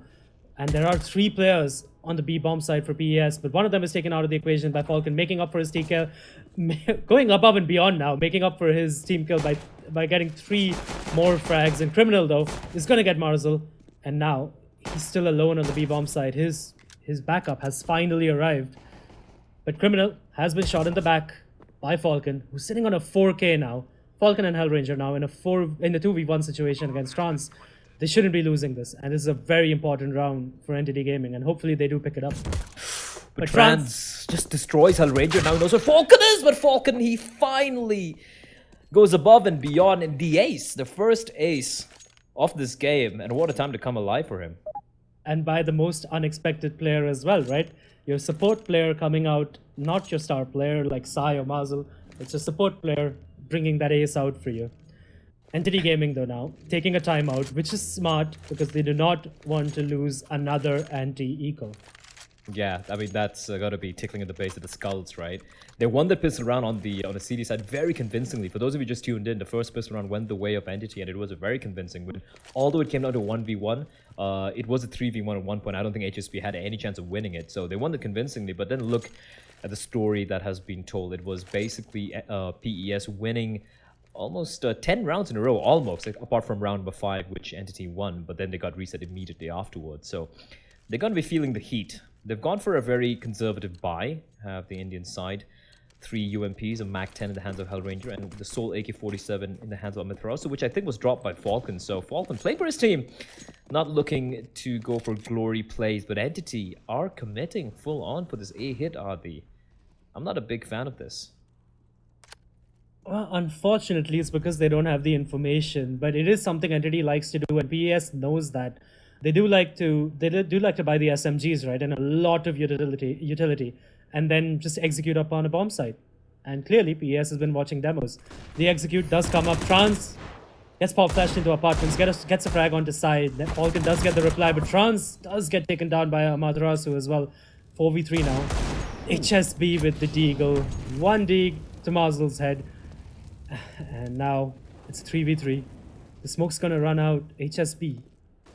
He has heard out Amaterasu, and HSB with another 1 Deag onto Hellranger. Things are going from bad to worse. Both Falcon and Amaterasu are now on the last breaths of life, and PES. Sorry, but Pokemonster does get a frag onto Falcon, and Amaterasu sitting on 2 points of health and no chance in hell, to be honest. That shot by Poke was disgusting. I felt that in my gut. That was just disgusting. Through the pallet on top of the box. And Entity Gaming, ladies and gentlemen, will get ecoed once more. PES showing that 140 ping or not, they are deadly and they will punish you if you don't give them enough respect. And I didn't say it, they just, he's just executing towards the A bomb side, going for contact plays, especially when you know that PES are hitting the shots. I've never been a big fan of that, and they didn't really walk into a stack per se. It was just like 3 players waiting there, but that Deagle worked. I do believe it was from HSB, from Connector, I think it was. Great shots coming out from him. And then, of course, Pokemonster and the rest of the team chiming in and completely destroying Entity Gaming. This has gone from bad to worse. And a Force is going to come in again for Entity. This time around, and just pistols against the rifles. And it is going to be Criminal with a nice pop flash to waltz in with that. With the Mac 10, he's going to continue to run. How is he alive? He's finally going to fall down. But Poke is going to poke out. He finds one. He is blinded, but they've blinded everyone as well. And Trans still hiding on top of Palace. He's going to find a kill on his side. Thing here is Mazel. He's been spotted out. He was trying to do his best James Bond impression, trying not to be spotted out, but they know exactly where he is. Beautiful shot on HSB, though, but 13 HP, and he'll be finally found out by Trans. Couple of casualties for PES, but they're not going to be too worried about it. 13 rounds for them. An Entity, they didn't get the bomb down. It is going to be eco territory once more, and that's an opportunity for PES to get to round number 14. Trans, man, he's been a real thorn in the backside for Entity Gaming because he's just not let go of that apartments. T side, CD side, it doesn't matter. Trans is there and Trans is going to shut you down. And I honestly, I'm going to take this time of this eco round to just touch on Entity Gaming a little bit. A couple of days ago, they lost to Intensity Pune 5, an unknown team, and obviously they haven't dealt with that. They haven't fixed whatever went wrong there, and things are just going to go from bad to worse now because it basically looks like this game is on its last breath. Yeah, I've not seen anything apart from the CT pistol round, and then of course even the T pistol round was basically Falcon just going off, right? It wasn't too as clean as the first round. Apart from that, I really haven't seen anything crazy from Entity. Sure, they tried going for some aggression towards T-Slope on the city side, that one round where they pushed into towards Palace to find Trans, but that was a little too late. Haven't really seen anything from them, considering they are the most well-known team in the country. They are the only fully sponsored team as far as I'm aware. I think they have a couple other teams as well, and looking at the pedigree of these players, Hellranger, Falcon, Marzel, Amaterasu, Sai, I mean, these guys are pretty much some of the best we have in the country, and this is just very sloppy. As Pokemonster, despite getting taken down, this guy will still kill you after he's dead. From beyond the grave, he fries Amaterasu alive. Fresh kebabs on top of mid, and now it's a 3v3. However, in a 3v3 scenario, especially on a map like Mirage, you would favor the T side. And it's going to be Feint who's going to be seeing some action. The nade sailing in, taking 1 point of damage is Marzel. CSGO things. I know the nades definitely do require a buff, but Feint has spotted out a couple of players now. Probably, he's gonna pop flash, fall back. He's calling for the cavalry, calling for the backup, and the backup is forthcoming in the name of Criminal. And Entity Gaming though have thought better of this, and they seem to be falling back. Or no, Hellranger is just a bit curious right now. Hellranger is gonna go and fake at A, and then they're gonna go for B, and hopefully for Entity Gaming, Marzel and Falcon don't play their hand too quickly. Don't move too early. 35 seconds. Hell has got to make this play happen. The smokes are raining in. I think he's going to try. I think they're going to be coming up underpass. I believe they did toss everything they had. And now Hellranger just walked in towards the A bomb site. Is he still going to be passive? Hold on his trigger finger is a question. He spots a Trance. Trance still caught looking towards CD spawn. Hellranger just opened up the A bomb site. A bomb is making its way, but 15 seconds. It still needs to cross on over. And guess who's waiting? Criminal. He hears Marzel coming up. Marzel rattling off a bullet. He announces where he is. And Criminal's going to win the duel. 7 HP though. And Hellranger's going to be found out as well. It's all on Falcon. But he's got to cross on over and he will. There's no time. At least there's no time. And that is going to be PES getting to map point in a heartbreaking fashion for Entity. They had a great game plan there, but didn't quite time it right. So Falcon at least does keep that AK-47 with him, although he doesn't have any money, and we will see the third tactical timeout coming out for Entity Gaming, and things have gone from bad to worse to holy shit. I completely agree, and oh god, Entity Gaming, it's disappointing actually, this performance coming out by them. I won't lie. I've said this before as well against Intensity Pune 5. They just didn't look up to it. You know, they're not hitting their shots. They're not doing anything innovative, and it's coming to bite them at this point. They did try to, at least they should have stuck with that fake, right? And I think they're just overthinking things. It happens under the pressure of this sort of game and this sort of deficit that they're at. But they should have stuck to their game plan there and then just let Hellranger fake and then backstab onto the B bomb side. I don't think they silly. really had utility though. Did Hell have any utility? I didn't notice that. He did have a smoke and a flash, I'm pretty sure. Alright. He could have used it earlier, maybe. But no, he did use it, right? Because he sneaked into the A bomb side. So they did have the utility, but now it's the Hail Mary buy coming in. 3 pistols, and HSV missing a shot. That's uncharacteristic of it, and that's given Entity Gaming a chance in this game. Look at the push from Poke though. He's walked all the way top of it. And amongst all the criticism that we've been leveling against Entity Gaming, let's be honest, PES have played a masterclass T side, and even the CD side as well. Great work from them. And Marzel, trying to be cheeky, gets caught out by Pokemonster. This just might be the end here. The Executors come in towards A. The smokes will dissipate in the next few seconds. Amaterasu is going to be flashed in, but Pokemonster somehow manages to make his way back to his jungle. That's great awareness from him, knowing that a flashbang might be coming in, and he is wary of the fact that Amaterasu is floating around, that Galil and Sai as well towards the benches. This is a very, very, very rough positioning. Amaterasu, however, finds Poke, switches over to the M4. They still don't know there's a player hugging the wall towards Connector. He's got to go for the play here, but the smoke's going to bloom, and it's going to be Feint announcing his presence with a few bullets through the smoke. Amaterasu is walking out. The bomb is going to get planted. Trans hasn't announced his presence yet, and it's going to be Feint finding Amaterasu in the smoke. Quick trade comes in from Falcon. Now it's a 3v3. Trans waiting for someone to cross and over, but he gets spotted out. Almost finds the kill on the Falcon and survives barely on 3 points of health.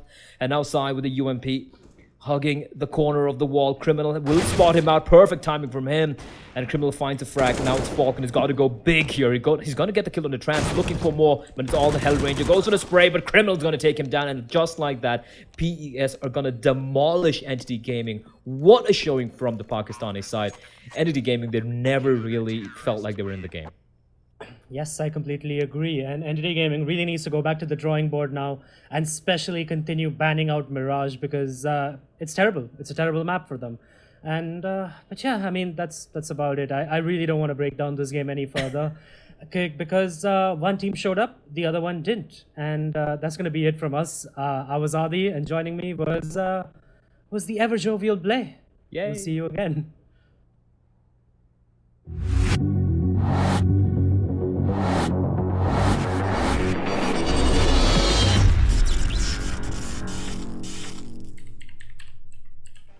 I think we're off. Well, everybody. This is going to be a What a Portal shit that was. Esports game Yeah, I'm pretty after all. sure. Angie. I wish they would give us I an all mean, they clear. played fantastic. Their aim was on point. Their coordination was brilliant. Their rotations were perfect. I think they played amazing Counter-Strike over there. And like I say in Dota, like strategic gameplay. I think today Portal Esports shows very strategic gameplay. Indeed. The synergy was in place. The coordination was in place. The team calling was in place. The strats were in place. In fact, this is so unlike an entity game. I don't understand what, like, me and a couple of friends were chatting about how, like, if we replace Sai with the bot, it wouldn't make much of a difference. Like, it came down to that. Yeah. A single-digit loss for entity gaming is something which... And it's also a little concerning because they are the best team in India. I mean, they're supposed to be the best team as of now. And they're reigning supreme in India. Of course, they very recently taken a very heavy loss to Intensity Pune 5. But we can call that a bad day for Entity. But this wasn't a bad day. This was just Portal Esports wiping the floor. Yeah, definitely. Absolute spanking coming in from Portal Esports. They are absolutely looking so well in shape. I'm looking forward to a Brutality Portal Esports game. Yeah. I'd love to see some fireworks there. And I did not expect Entity Esports to lose a second game in a row. This makes it 3 games. 3 games as losses altogether and 2 back-to-back. If they lose the next one, it's going to be a hat-trick altogether. We could also see the standings while we talk about Yeah, this sure. to see. Let's bring out the standings. So as we can see the standings here, This is of Dota. we have. Wait, is this Dota 2 standings? After CS, They're just very excited. my production has lost their cuckoo. They've lost their cuckoo. They're like after. So my PCR head replies that just like Sai, we're looking in the wrong place at the wrong time. Well, Portal Esports now reigning in the 3rd position. They have easily overtaken Entity and Slaughter Rage Army. 5 games played, 4 victories, 1 loss, 12 points. Oh my God, that looks beautiful. Invictus Team Brutality, Portal Esports now in the top 3 spots. Entity Gaming going down under, very unlike Slaughter Rage Army. Like I said, maximum effort reached there, 10 games played, 2 more apparently remaining now. So now it's all up to 2 easy Malar, Intensity, Pune 5 and Team Iathi to work some really good wonders here because they have the maximum amount of games under the kitty. They can truly make a difference and totally change the way this entire standing looks like. Well, I am expecting so much more from Team Brutality because A, they haven't lost a single game. B, they have, again, just like the others, they have 4 games under the kitty and all 4 of them have been victories. So for them, makes so much more sense to like continue the winning streak. In fact, the top team, Invictus, right now has 1 loss against them, right? So, I mean, they have been the only team that actually has defeated Portal Esports as of now. So if you guys have missed out on any games, want to check it out. I mean, they're all available on our YouTube channel. People can definitely have a look on what went down over there. And I think after this, we can say that Invictus should be one of our top teams. I think they should be, on the top, saying that they are the best team in the country as of now. Indeed. So, well, that brings us to the end of Counter-Strike Global Offensive, ladies and gentlemen. That was an amazing game here. Shout out to both the teams here. More to Portal Esports for putting up that excellent Counter-Strike Global Offensive game. We'll take a short break here. On the other side, we have Dota 2 lined up. Remember, this is the ESL India Premiership 2018, brought to you by Omen by HP, HyperX, and Intel, and presented to you by Mrin Gaming and ESL India.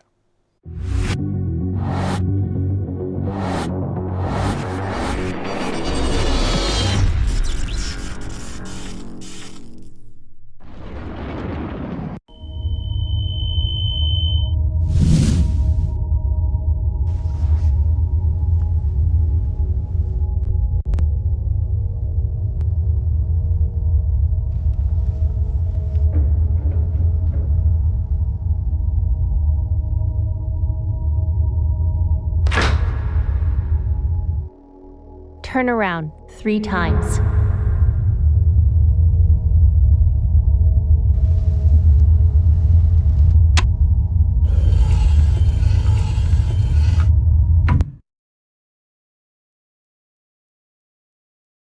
Start shooting.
This is the first ever Omen X laptop for gamers that go to extremes. Gear up with a machine designed for total domination and engineered for gaming in stunning 4K. Equipped with the latest Intel Core processors, it gives you the power to be relentless.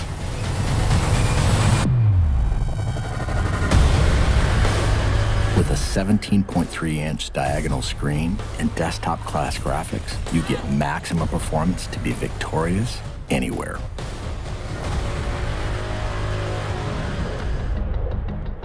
With multiple fans and large exhaust vents, heat is transferred away from critical components for dynamic overclocking. Ramp up boot times, game loading, and overall system responsiveness with optional RAID 0 SSD configurability. An RGB LED backlit mechanical keyboard lets you program each individually lit key to create customized key maps that switch seamlessly between games. With 2.5mm travel and in-key rollover, you can take out your competition with more accuracy and precision. Designed for extreme immersion, DTS Headphone X technology comes built in for surround sound experience that puts you right in the middle of the action. With the addition of a VR headset, gamers can step inside a completely immersive world for an elevated gaming experience. Single-panel access to key components makes serviceability and upgrading easy, so you won't be sidelined or held back on your road to supremacy. It has a brushed aluminum finish on an armor-like chassis. A jet fighter-like construction with hidden lift hinges ensures you're always at the ready. And with striking lighting effects and see-through window to components, others will know too. Unleash your fiercest gameplay anywhere with the extreme performance of the new Omen X laptop.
Game, record, and stream without compromise on Intel Core i7.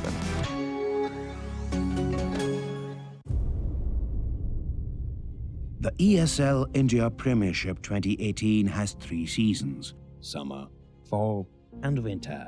The summer season takes place from April to June, while the fall season runs from July to September. Finally, the winter season takes place from October to December.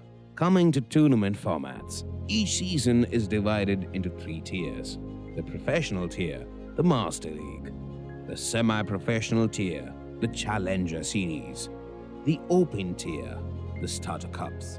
Moving on to the frequency, every season in the ESL India Premiership 2018 will see 1 Master League, 3 Challenger Series, and 3 Starter Cups. The Masters League now hosts 12 teams and players. Meanwhile, the Challenger Series has 8 contestants and follows a double elimination format. Finally, the Starter Cups are now limited to only 128 participants, so make sure you register for the Premiership now. Once you register for the Starter Cup 1, you'll have to fight your way to the top. At the end of the phase, you will get promoted to the Challenger Series 1. You should try and maintain your position in the Challenger Series 1, 2, and 3. But this is no easy task. At the end of every phase, the bottom 2 contestants are dropped out. They are replaced by the top teams from the Starter Cups. Those who succeed in the Challenger Series are rewarded with promotion to the Master League. The top 4 teams will proceed to play in the next season's Masters League. Meanwhile, the Master League runs uninterrupted until the end of the season. The 12 champions will constantly try to establish their dominance over the others. But at the end of a season, the bottom 4 teams are relegated to the Challenger Series, while the top 4 play at the land finale for the top prize. ESL India Premiership 2018 begins in April. The registrations are on, so make sure you sign up now.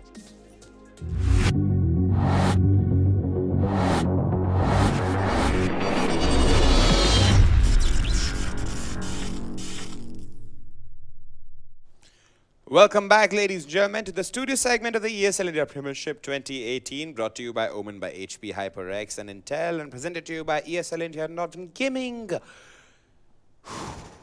That CSGO match, I'm still taking in some time to get over it.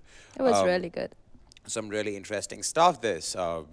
In fact, let's move on and go over to the next game we have in line for you guys. That's a Dota 2 game, Signify versus Team Buriza Youth. Yes. Is lined up for you guys. So, Angie, you want to say something about both the teams before we head off into the introduction thingy? All right, so Team Buriza Youth, good players coming in there. They sit as of now 6th on the leaderboard, but today they are fighting against the top reigning team, Signify. And they're sitting at 21 points for themselves. Signify looking very cozy. So let's quickly see who these players are, and I'll tell you more about what their picks could be. All right. Let's look at the first team in question here, Team Buriza Youth.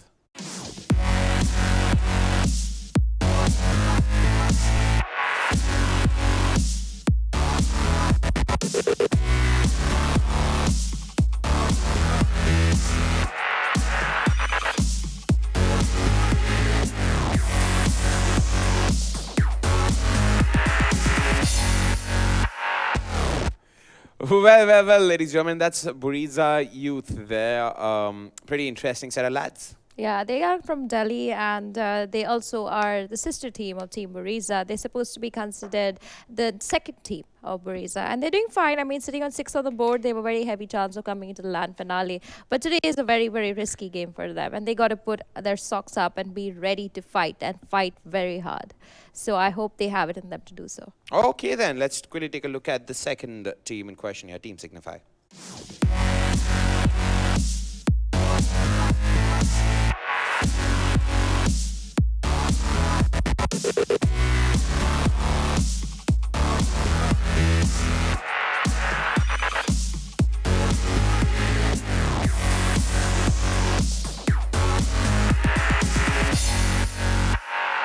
Alrighty then, that's Team Signify there. Yes. What do you think this team is signifying in today's game? I think they're signifying they're going to pick up a lot of heroes from the new update. There have been a lot of changes coming to Dota 2 after the 7.14. We did see them pick up the Wind Ranger recently, which fared really well. I also want to see if today they opt to go for the techies. I want to see 'cause techies. It's like I hope it pure doesn't get carnage banned. everywhere on the map, dude. Like, Yeah. I love the fact that those buggers aren't like there and they're like killing everybody. Yeah. I love them. And They're like so like me. I've seen A35 play the techies before, and if it's a techies, it's going to be an offline. Off lane techies. So if it is an off lane techies, the tri lane is going to be suffering and maybe go offline after the second half of the game. But I'm excited to Off-lane. see this game. Yeah. Not offline. No, I'm saying if A35 plays that techies really well, we But could why have would the he go tri lane offline in the second The half? tri lane could go offline. Offline. They could go offline if the techies played really well in the off lane. That's what I meant.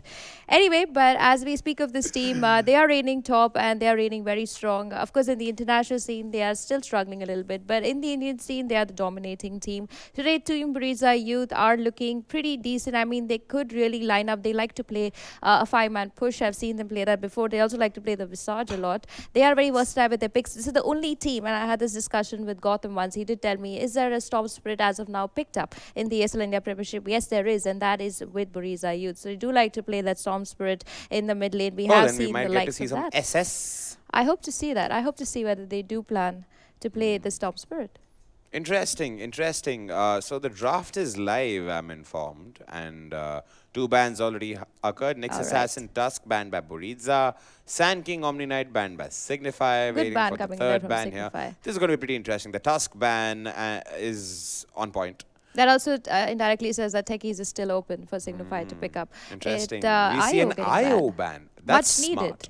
Much needed because IO has smart. got a lot of buffs in the new patch, and he's very dangerous to play. And Signify is a kind of team that kinds of just play new heroes, see what's happening in the meta, see if they can play around with it. And IO could have been one of those picks that could have worked really well with their Tiny. They, of course, like to send the Tiny in the off lane again on A35. So if that kind of works out for them, the IO could be very devastating. So Buriza are going to play it safe for now, going to ban it out, and going to quickly pick up that Ancient Apparition, who's got quite a bit of nerves. Of course, his Chilling Touch no longer pierces spell immunity. So I'm sure that they already know that. But Ancient already been picked up once by them. Signify going to start their draft with a Disruptor pickup, mostly going to be played by Crowley in the 5th role.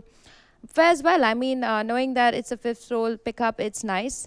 And Troll also getting picked up over there by Signify. Blizzard is going to be on that Troll, and Scardarth Mage quickly getting picked up by Buriza youth. It's going to be a mid-Sky coming in there from them, and this is the first time they have decided to pick up the Sky. They could also opt to go for their offlaner now. They like to play the Tide quite a bit, and they also going to be very concerned about who they're going to fare against this Troll, because they really need a strong carry. They could opt to go for the Gyrocopter, but I've seen that over time Gyro hasn't been able to really fit into this kind of meta, because Troll kind of goes completely crazy over a Gyrocopter. So they opt to pick that. It will be a little risky Don't for you think them. out of that AA an Oracle should have been picked? Because if you look at it against a Skywrath and an Ancient Apparition, an Oracle I mean, would the be a good Sky counter. is going to go mid, so they could pick the Oracle in the 4th role and send the Ancient in the 5th. But that also means that Buriza youth will lack the stun, No, because I'm they would asking to about be. Signify. Signify going the Oracle? Yes, They of should course, have. they could. They can still go for it. They can still go for it. should If they have. they still have a 4th role to pick up, but I would say that the Oracle would fit well even in Buriza's draft. As a matter of fact, not only Signifies, because Signifies picked up their 5th. They have got the Disruptor. They need one more hero for a lockdown. True, they've banned out Tiny. Buriza youth has banned out TA. They do then like the to play Pit the Lord Rubik. getting banned by Signify. This is going to be fun-filled game. This is going to be fun. And Buriza, you still got to pick up their secondary support. Which Doctor still available? Of course, after that, the chances of him getting up is very low. But if they Unlikely, opt yeah. to pick that, I also like to see Signify if they opt to pick up an off-lane Monkey King for their preference. It could work. They could also opt to go for a DK. I know this hero hasn't been given that much leverage in the new meta, but I think Buriza youth could fare the DK also in the mid lane and send this guy in the 3rd role or the 4th role. But it's all up to to them. I mean, the Beastmaster is still open for them. Tidehunter going to get banned over there super quick by Buriza. Oh, I haven't seen an Abaddon in like ages, dude. There was a game. There was an Abaddon game that happened very recently. It was an Abaddon Omni Night. What? Where was I when this game happened? And it's happened with the Terrorblade in their team. So it kind of was just to keep the Terrorblade alive. Which rock have I been living under? But I think you were not there that time in the studio. But as of now, Abaddon getting picked over here. Very good pick coming in from Signify. That also says that they are not really going to die that easy. And Buriza Youth, even if they end up using all their spells, starting from the Skywrath Mage to the Ancient Apparition to whoever 3rd, 4th and 5th, it's going to be heavy to take down Signify. And that's the kind of lineup that you worry need a lot about. of firepower to bring that troll and Abaddon down. I don't understand. What? So now Buriza Youth looking to pick up their 3rd pickup. They could opt to go for the Phantom Assassin.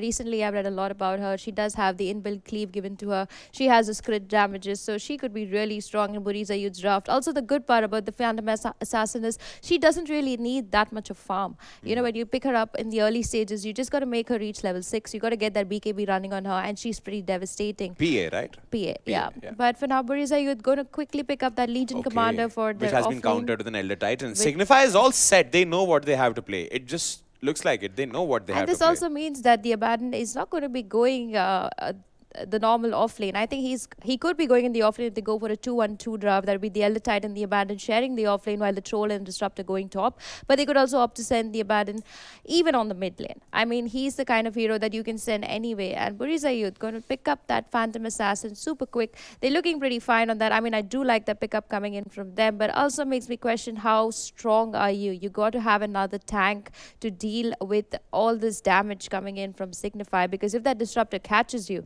you're kind of going to have a very heavy game after that. But Signify going to ban out the OD. That also means that they're going to pick up something in the mid lane that could be very magically Tinker's strong. been banned. The Queen of Pain still available. Denied Signify. Queen of Pain going to quickly get picked up over there by Buriza. Lots of female heroes coming in there from Buriza Youth. I do like to see that. And Signify. It's like International Women's Day all over again. And Signify going to complete their draft with a puck. Now, I do love the way Signify has picked up their heroes. They have the mobility, they have the strength, they have the damage, and they also have the disruptor to glimpse people back if they go too far. While Buriza also, I do like their draft. I mean, they have the magical powers to kind of deal with the Ancient. They have the Skywrath Mage. They have the PA for the crit damage. They have the Legion to actually make sure that even if in any dire situation, if the puck is out of place, the Legion Commander could quickly grab onto that puck and take her down super quick. But it also comes down to how that mid lane is going to go, because the puck versus Sky in the mid lane always favors the puck a little bit more than the Sky. But it also comes down to how much experience the player has and how well he can fare without ganks really coming onto him. And if that works for Buriza Youth, this game could go on for more than 25 minutes. Yeah, so that would be how this sliding away. But good, all right, well, that's a good synopsis to how this game would happen, Angie. In fact, before we head off into the game itself, do we have any questions from the viewers? Do we have anything special, production? Okay, we don't have anything special coming in from the viewers, so let's head off into the game of Dota 2.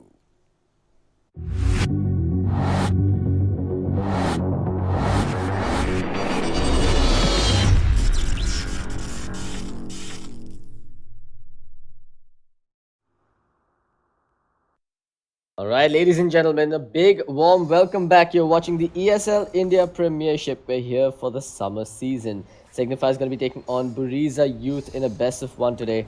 I'm going to be your host for this evening, CloudX. Just me, no one joining up today. Loki and Vivek are otherwise preoccupied. Going to start off with a quick introduction on both sides. You've got Signify running Disruptor in the hands of Crowley. Elder Titan's going to be played by No Chance. Negi on that Abaddon. Puck's going to be in the hands of Swifty, and that leaves Blizzard on the Troll Warlord. Meanwhile, for Buriza Youth, it's Nick handling the Skywrath Mage. Queen of Pain going to be handled by Misery Signals. Legion Commander should be played by Banshee. That's going to have Awakening playing the Phantom Assassin, and that means that Ancient Apparition will be in the hands of Pawn. As is customary, we've got the Great Indian Dota pause coming out right at the start of the game. Looking forward to seeing whether or not Buriza Youth can give Signify a run for their money. After all, this is the season of the Indian esports juggernauts being given a run for their money. We did see Entity Gaming taking a bit of a beating there versus Portal Esports in Counter-Strike earlier today, and they did have a rough run versus Intensity 5 earlier on as well. However, Dota, been a pretty one-sided affair for the most part. Signify has just been stomping over everyone that comes their way. Perhaps Buriza Youth can throw a wrench into those plans.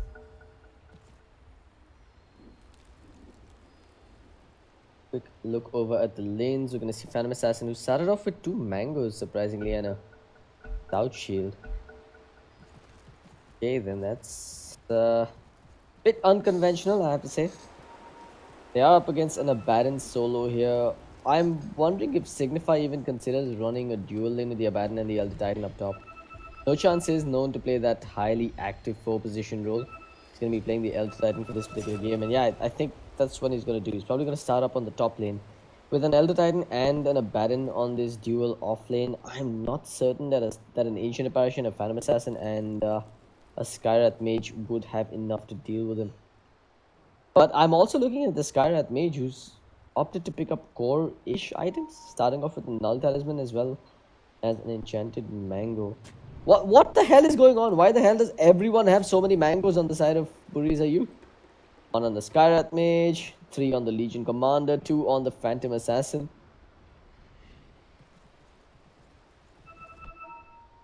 Misery Signal. Sit in Mango Gaming here. Chooses to go with the standard Null Talisman startup on the middle lane, but Negi contest here on the top lane. He's even got the Elder Titan coming in, that Spirit. It's going to give him a lot of damage. I don't think Awakening wants to stick around to find out what happens next here. With the Orb of Venom hits, slowing down the Phantom Assassin, this could just be first blood. He's got a lot of damage to work with. No chance. Bearing no expense to keep going here. The slow from the Stifling Dagger, it's probably not enough. Awakening going to get tagged with the Spirit once again. No chance. He's going for this. He is certainly going for this. In fact, he's even forcing out a rotation from the Skyrath Mage. He gets first blood. Doesn't manage to TP out, ends up losing his life, but does force out the Skyrath Mage towards the top lane. At least the Phantom Assassin's got a TP scroll to work with and will get into the lane without missing any creeps. So far, it's 1 for 1. Signify getting a minor head start there with the first blood money going in their coffers.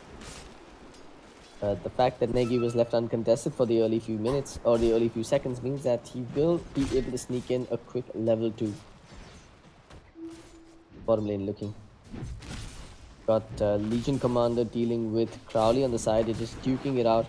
Unfortunately, Banshee chose to go for the first point in the press the attack, which means that going 1 versus 1, even with the support disruptor, is not going to exactly be fruitful.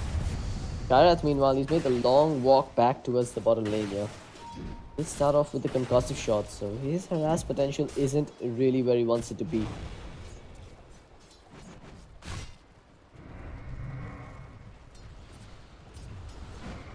Middle lane, meanwhile, Swifty.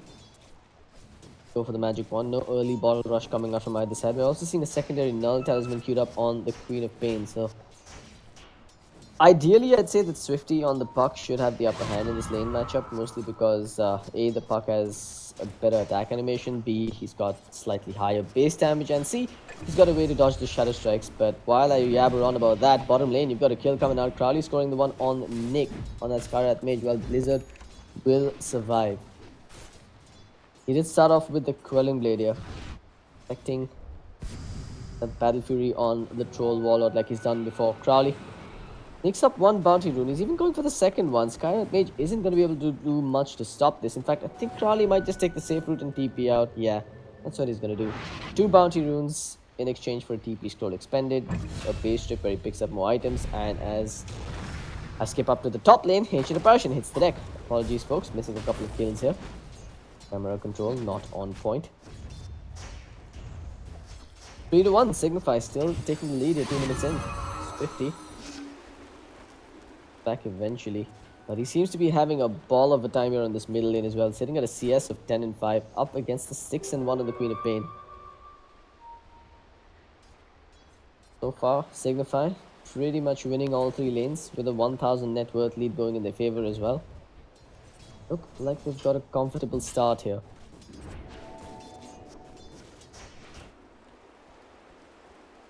Charlie's even going to go stacking some camps for the Troll Warlord eventually.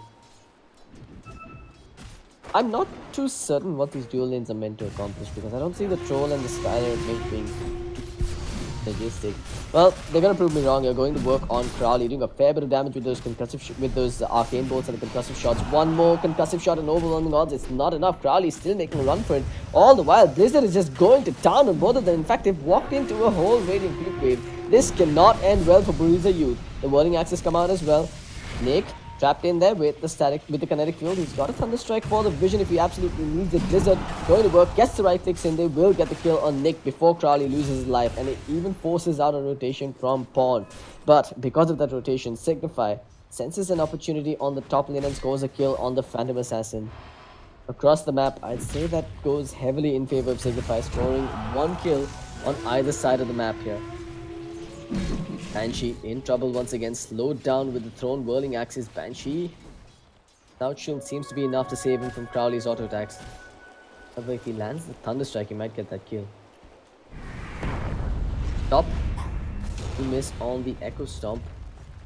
Awakening. Still just being completely zoned out here. They've got the auto attack off. That's the slow kicking in. He's also got the Curse of Awareness slow kicking in, and that should be another death on the Phantom Assassin. He does blink towards the south side. The Astral Spirit was thrown out there. There's the Stomp and he gets the kill. Oh no, Awakening. Just overstaying his welcome there.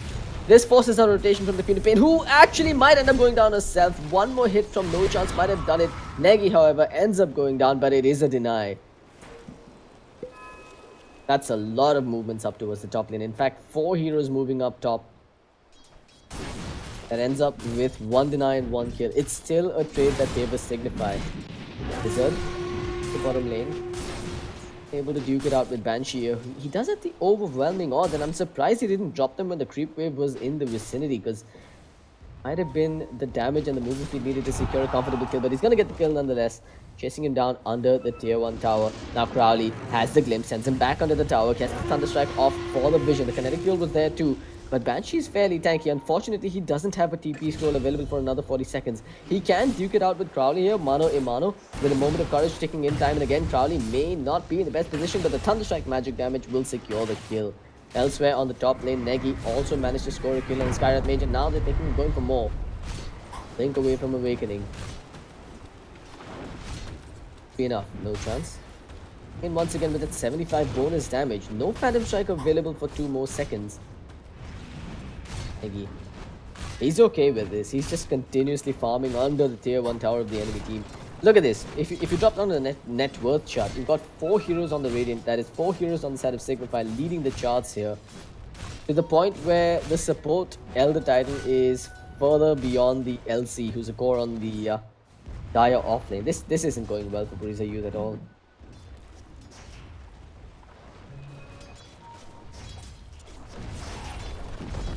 Onto the middle lane, Swifty. Made any rotation just yet, but I don't think mid's the place we want to be looking at, because top again. They threaten an initiation there with the Echo Stomp, but doesn't connect. They can't quite go for it. There's the borrowed time kicking in. Negi just kills it up and runs right back at his opponents, hoping to score something, but was a bit ambitious if you ask me. He does, however, have 15 wand charges. There's the wand, there's the shield. He baited in Awakening, who now doesn't have a Phantom Strike. He's gonna go down here, certainly. The shield will pop, he'll get the kill. Now Negi, still running forward, has another shield, but doesn't pop it! He ends up going down to the Ancient Apparition, but No Chance wants to kill on Nick here, gets the auto attack off and gets the kill. Question is, will he survive? Doesn't have a TP scroll available, but Echo Stomp thrown out there. Red returning with the bonus 87 damage. He might just be able to kill Pawn if he sticks around. The Ancient Apparition knows that he's no good in that scenario. And while that was happening, by the way, guys, Swifty scored a solo kill on the Queen of Pain on the middle lane as well. Not entirely sure if it was solo. Yeah, it seemed to be solo. I mean, I did see Crowley moving in that general direction, but he wasn't going to be it. Banshee on the bottom lane in trouble and ends up going down, but Troll could be in trouble as well. Queen of Pain has the stun wave, commits it as well, links forward and gets the kill with the Scream. Now Crowley, not waiting to find out what happens next, just pops the TP scroll and gets back home. Where Awakening pushed back away from his own tier 1 tower as well, which Negi will claim happily. Even Command is TPing in here as well, but this seems like a mistake. Banshee doesn't have an escape route any longer. Negi just happily pops the borrow time and goes to work on Banshee. Banshee's just stopping his movement, but he doesn't realize that No Chance is there as well. And again, the stolen damage coming up from No Chance will do enough to secure the kill on Banshee. Some silly decision making coming out from Buriza Youth, really. I think they're just flustered at this point. 3 signals, however, does get something going for his team in the form of a deny on the tier 1 tower. But it's 13-6, just 8 minutes in with a 6,000 net worth lead in favor of Signify. Buriza Youth is gonna have to take some drastic measures if they want to pull back into this game.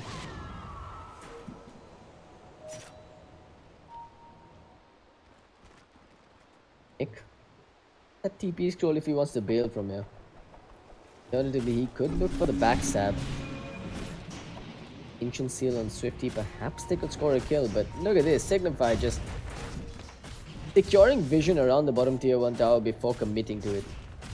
Now they know for a fact that there's going to be no counter initiations that will be caught off guard with. Banshee's even sent behind for a little longer to prevent him from coming in.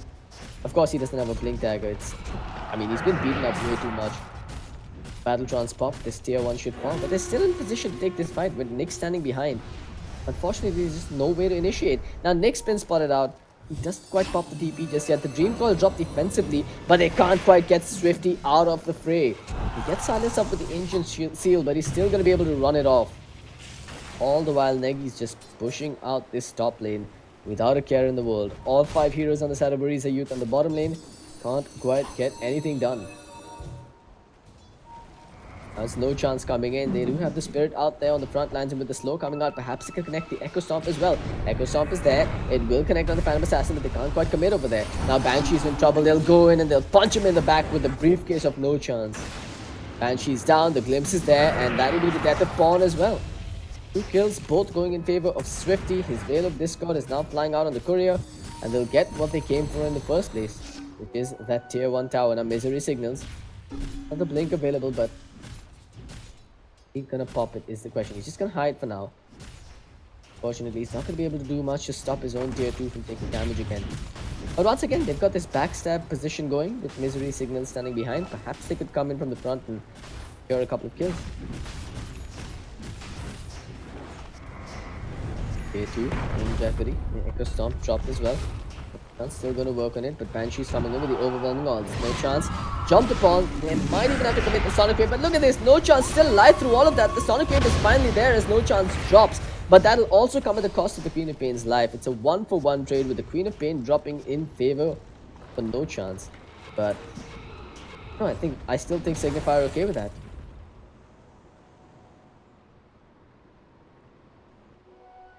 Awakening.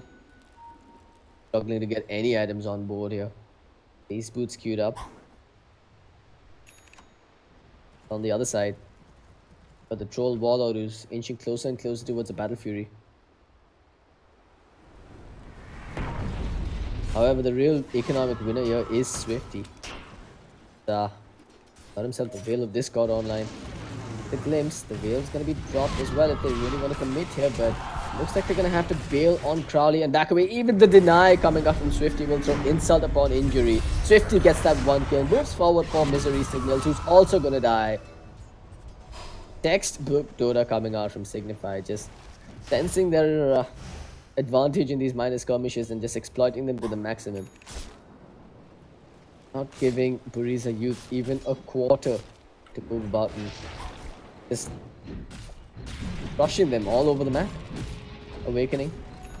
Finally got his Phase Boots and Magic Wand online, but this really isn't gonna stem the bleeding at all. Up top, Banshee is gonna get a deny off on the tier 2 tower, but Negi is clearly pissed. He's just gonna work on Banshee. There's no way that Banshee can turn around and kill him here. Unless, of course, he gets backup from all of his teammates, in which case it's still gonna be difficult. In fact, Banshee, I think you really want to chase him all the way under the tier 3 tower. You can see Banshee just baiting him to come back in, but look at this. While Negi creates space on the top lane, No Chance gets a kill on the bottom side. Now Negi, he's managed to pop that borrowed time.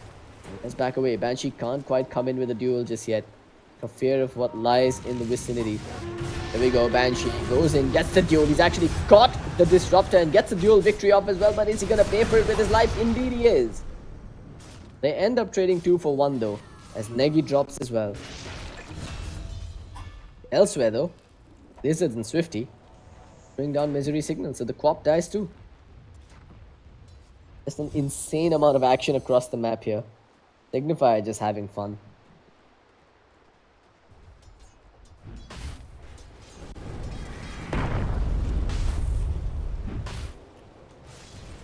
Awakening.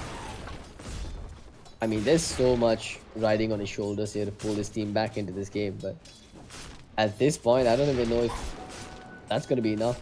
You probably want to rely on the burst magic damage coming out from your Queen of Pain and maybe the Shatter Threshold coming out from the Ice Blast on the Ancient Apparition. Those are really the only two tools they have right now to try and score some kills. The good thing about the Skyrat Mage though is that even though he has fallen behind, he's still packing quite a punch. Unfortunately, he chose to max out the Ancient Seal instead of going for points in the Arcane mode. Everything but the Kitchen Sink thrown upon, no chance there to secure another duel victory. Good stuff. Buriza Youth finding a minor pickoff, but it's coming at the cost of their tier 2 tower in the middle lane.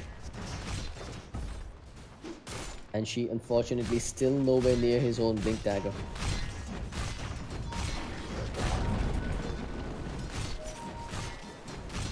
One less layer of defense here for Buriza Youth to work with. Signify, they're just pinging out tower after tower. Now they're going for the last remaining outer tower that Buriza Youth has, which is on the bottom lane.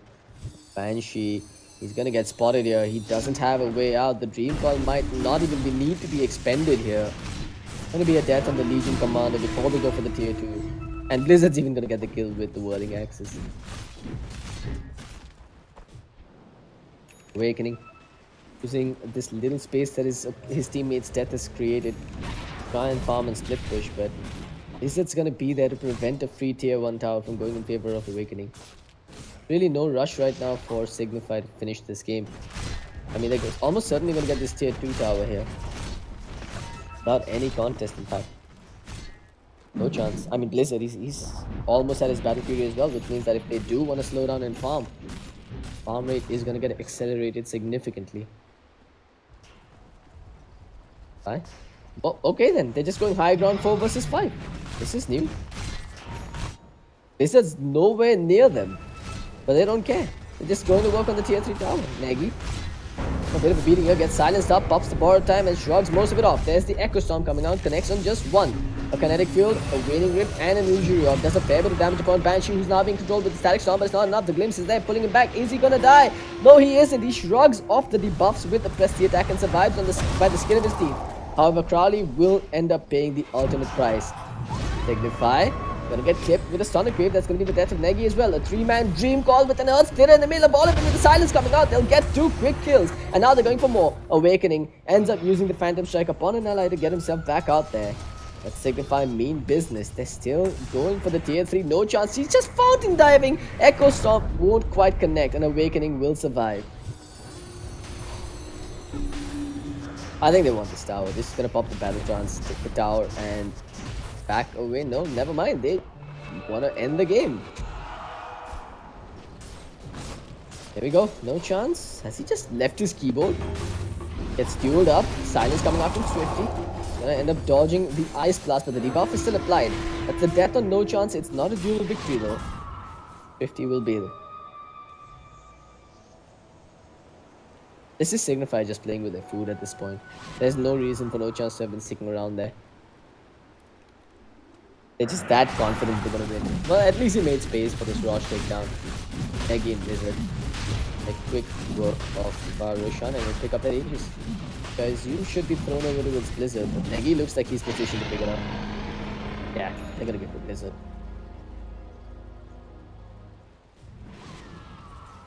On the middle lane. Go for a tier 3 breach perhaps, or maybe they're just gonna change gears and go back bottom because Blizzard is pushing the bottom lane. The creep wave for his teammates to join up with. The item progression on the side of Buriza Youth so far. Still no Blink Dagger on the Legion Commander. A bit of levels on Nick on that Skyrat Mage, but I'm not certain that it's going to be enough. Phantom Assassin just looking to pick up that Desolator. It's too little too late for a Battle Fury. You might as well get as much damage as you possibly can. But look at this, while she's farming top without a TP scroll, Signify is just coming to end the game. Barely Barracks just melting at the hands of Blizzard. Oh, big Static Storm with an even bigger Dream Call, catching all 3. That's 2 down, 2 buybacks immediately coming out from Buriza Youth, but they've done nothing. Not even a chink in Signify's armor. as they'll take a lane of barracks 18 minutes in. And now they're looking for more. Tier 3 is on the middle lane under siege here, while Phantom Assassin finally realizes that he needs to get back home. What can Buriza Youth even do at this point? Banshee. Heck, he can't even get close to Signify. They just send him back every time he tries. Maggie. Up on the barracks, Signify with a single-minded dedication, just breaking building after building, looking to end the game. I think it's only a matter of time before Buriza Youth taps out. I mean, this is it. There's nothing they can do anymore. Maggie still refusing to die. Swifty going in and preventing the initiation coming out from Banshee there. It is. The Echo Stomp connecting onto 2. They're going to go in with the Earth Splitter. It doesn't quite connect on Awakening. But it looks like they're going to glimpse him back and Blizzard is going to be ready. How the hell did he survive that? Did he Phantom Strike out before? No, he actually died before he got glimpsed back. At least Banshee is going to get a dual victory here. 2 lanes of Barracks and a Phantom Assassin traded for a kill on Negi and a kill on No Chance. Great, that Signify will take all day, every day. Heck, they're going to get more here. Banshee's going to go down. Swifty's on a godlike spree. Another Dream Call drop, catching 2 in position. Queen's even going to go snapping the Dream Call there, but in the absence of spells on Swifty, he may not be able to score this kill. Blink into the fountain she goes, but Swifty follows! What are you doing, Swifty? Alright, he's back out again. Why hasn't Buriza Youth tapped out just yet? I mean, I get that you want to try and fight till the very bitter end, but the very bitter end in this game was a good 5 minutes ago. I think they just got thwarted in the lanes, and mid-game didn't really have a recovery either. Personally, I don't see any scenario in which Buriza Youth can fight back from this.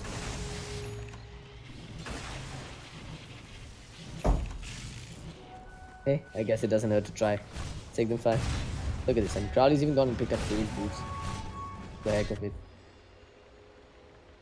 1 for each foot. Double boots on Negi as well. No, did I see that wrong? Thought I saw someone with treads and arcanes. Yeah, that's Disruptor. Crowley's just getting 1 of every kind of boot. So treads, arcane, phase boots. Tranquil boots next, please.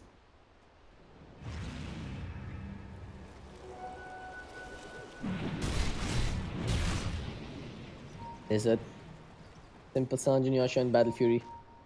He really needs to close this game out apparently.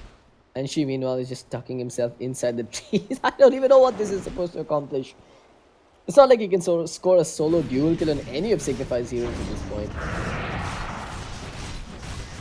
Just hiding. Okay, he's trying to cut the creep here. Vicious, but really help when you've got the creep wave pushing in from the middle lane as well. That's it. All 3 lanes of barracks in favor of Signify. For you. Clearly, the no match for Signify at this point. There's the Static Storm again. Awakening. Gonna be put to sleep. That's where Blizzard even picks up a duel victory.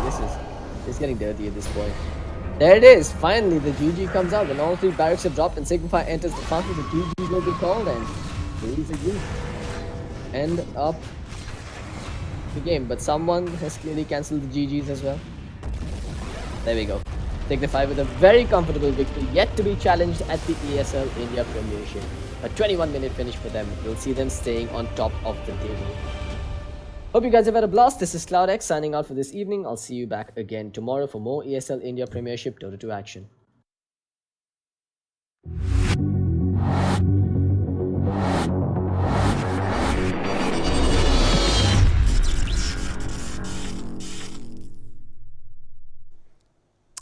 Well, Signify victory all the way home. Buriza Youth waited. They waited to get that GG out. Yeah, Signify waited to get that GG out actually. No, Buriza waited to get their GG out. Signify compelled them to. Anyway, talking about the game.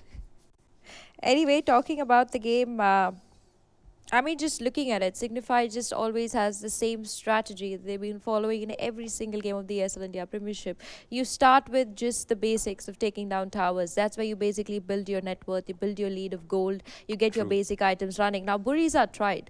Now, I'll tell you how they tried. They kind of sent their lanes in a 2-1-2 formula, which kind of helped them keep Blizzard a little bit of track of how he's farming, which kind of had a little bit less of farming potential coming in from Blizzard, but they also made sure that the Skyrath mage went with the Legion Commander in the offlane, which worked for them.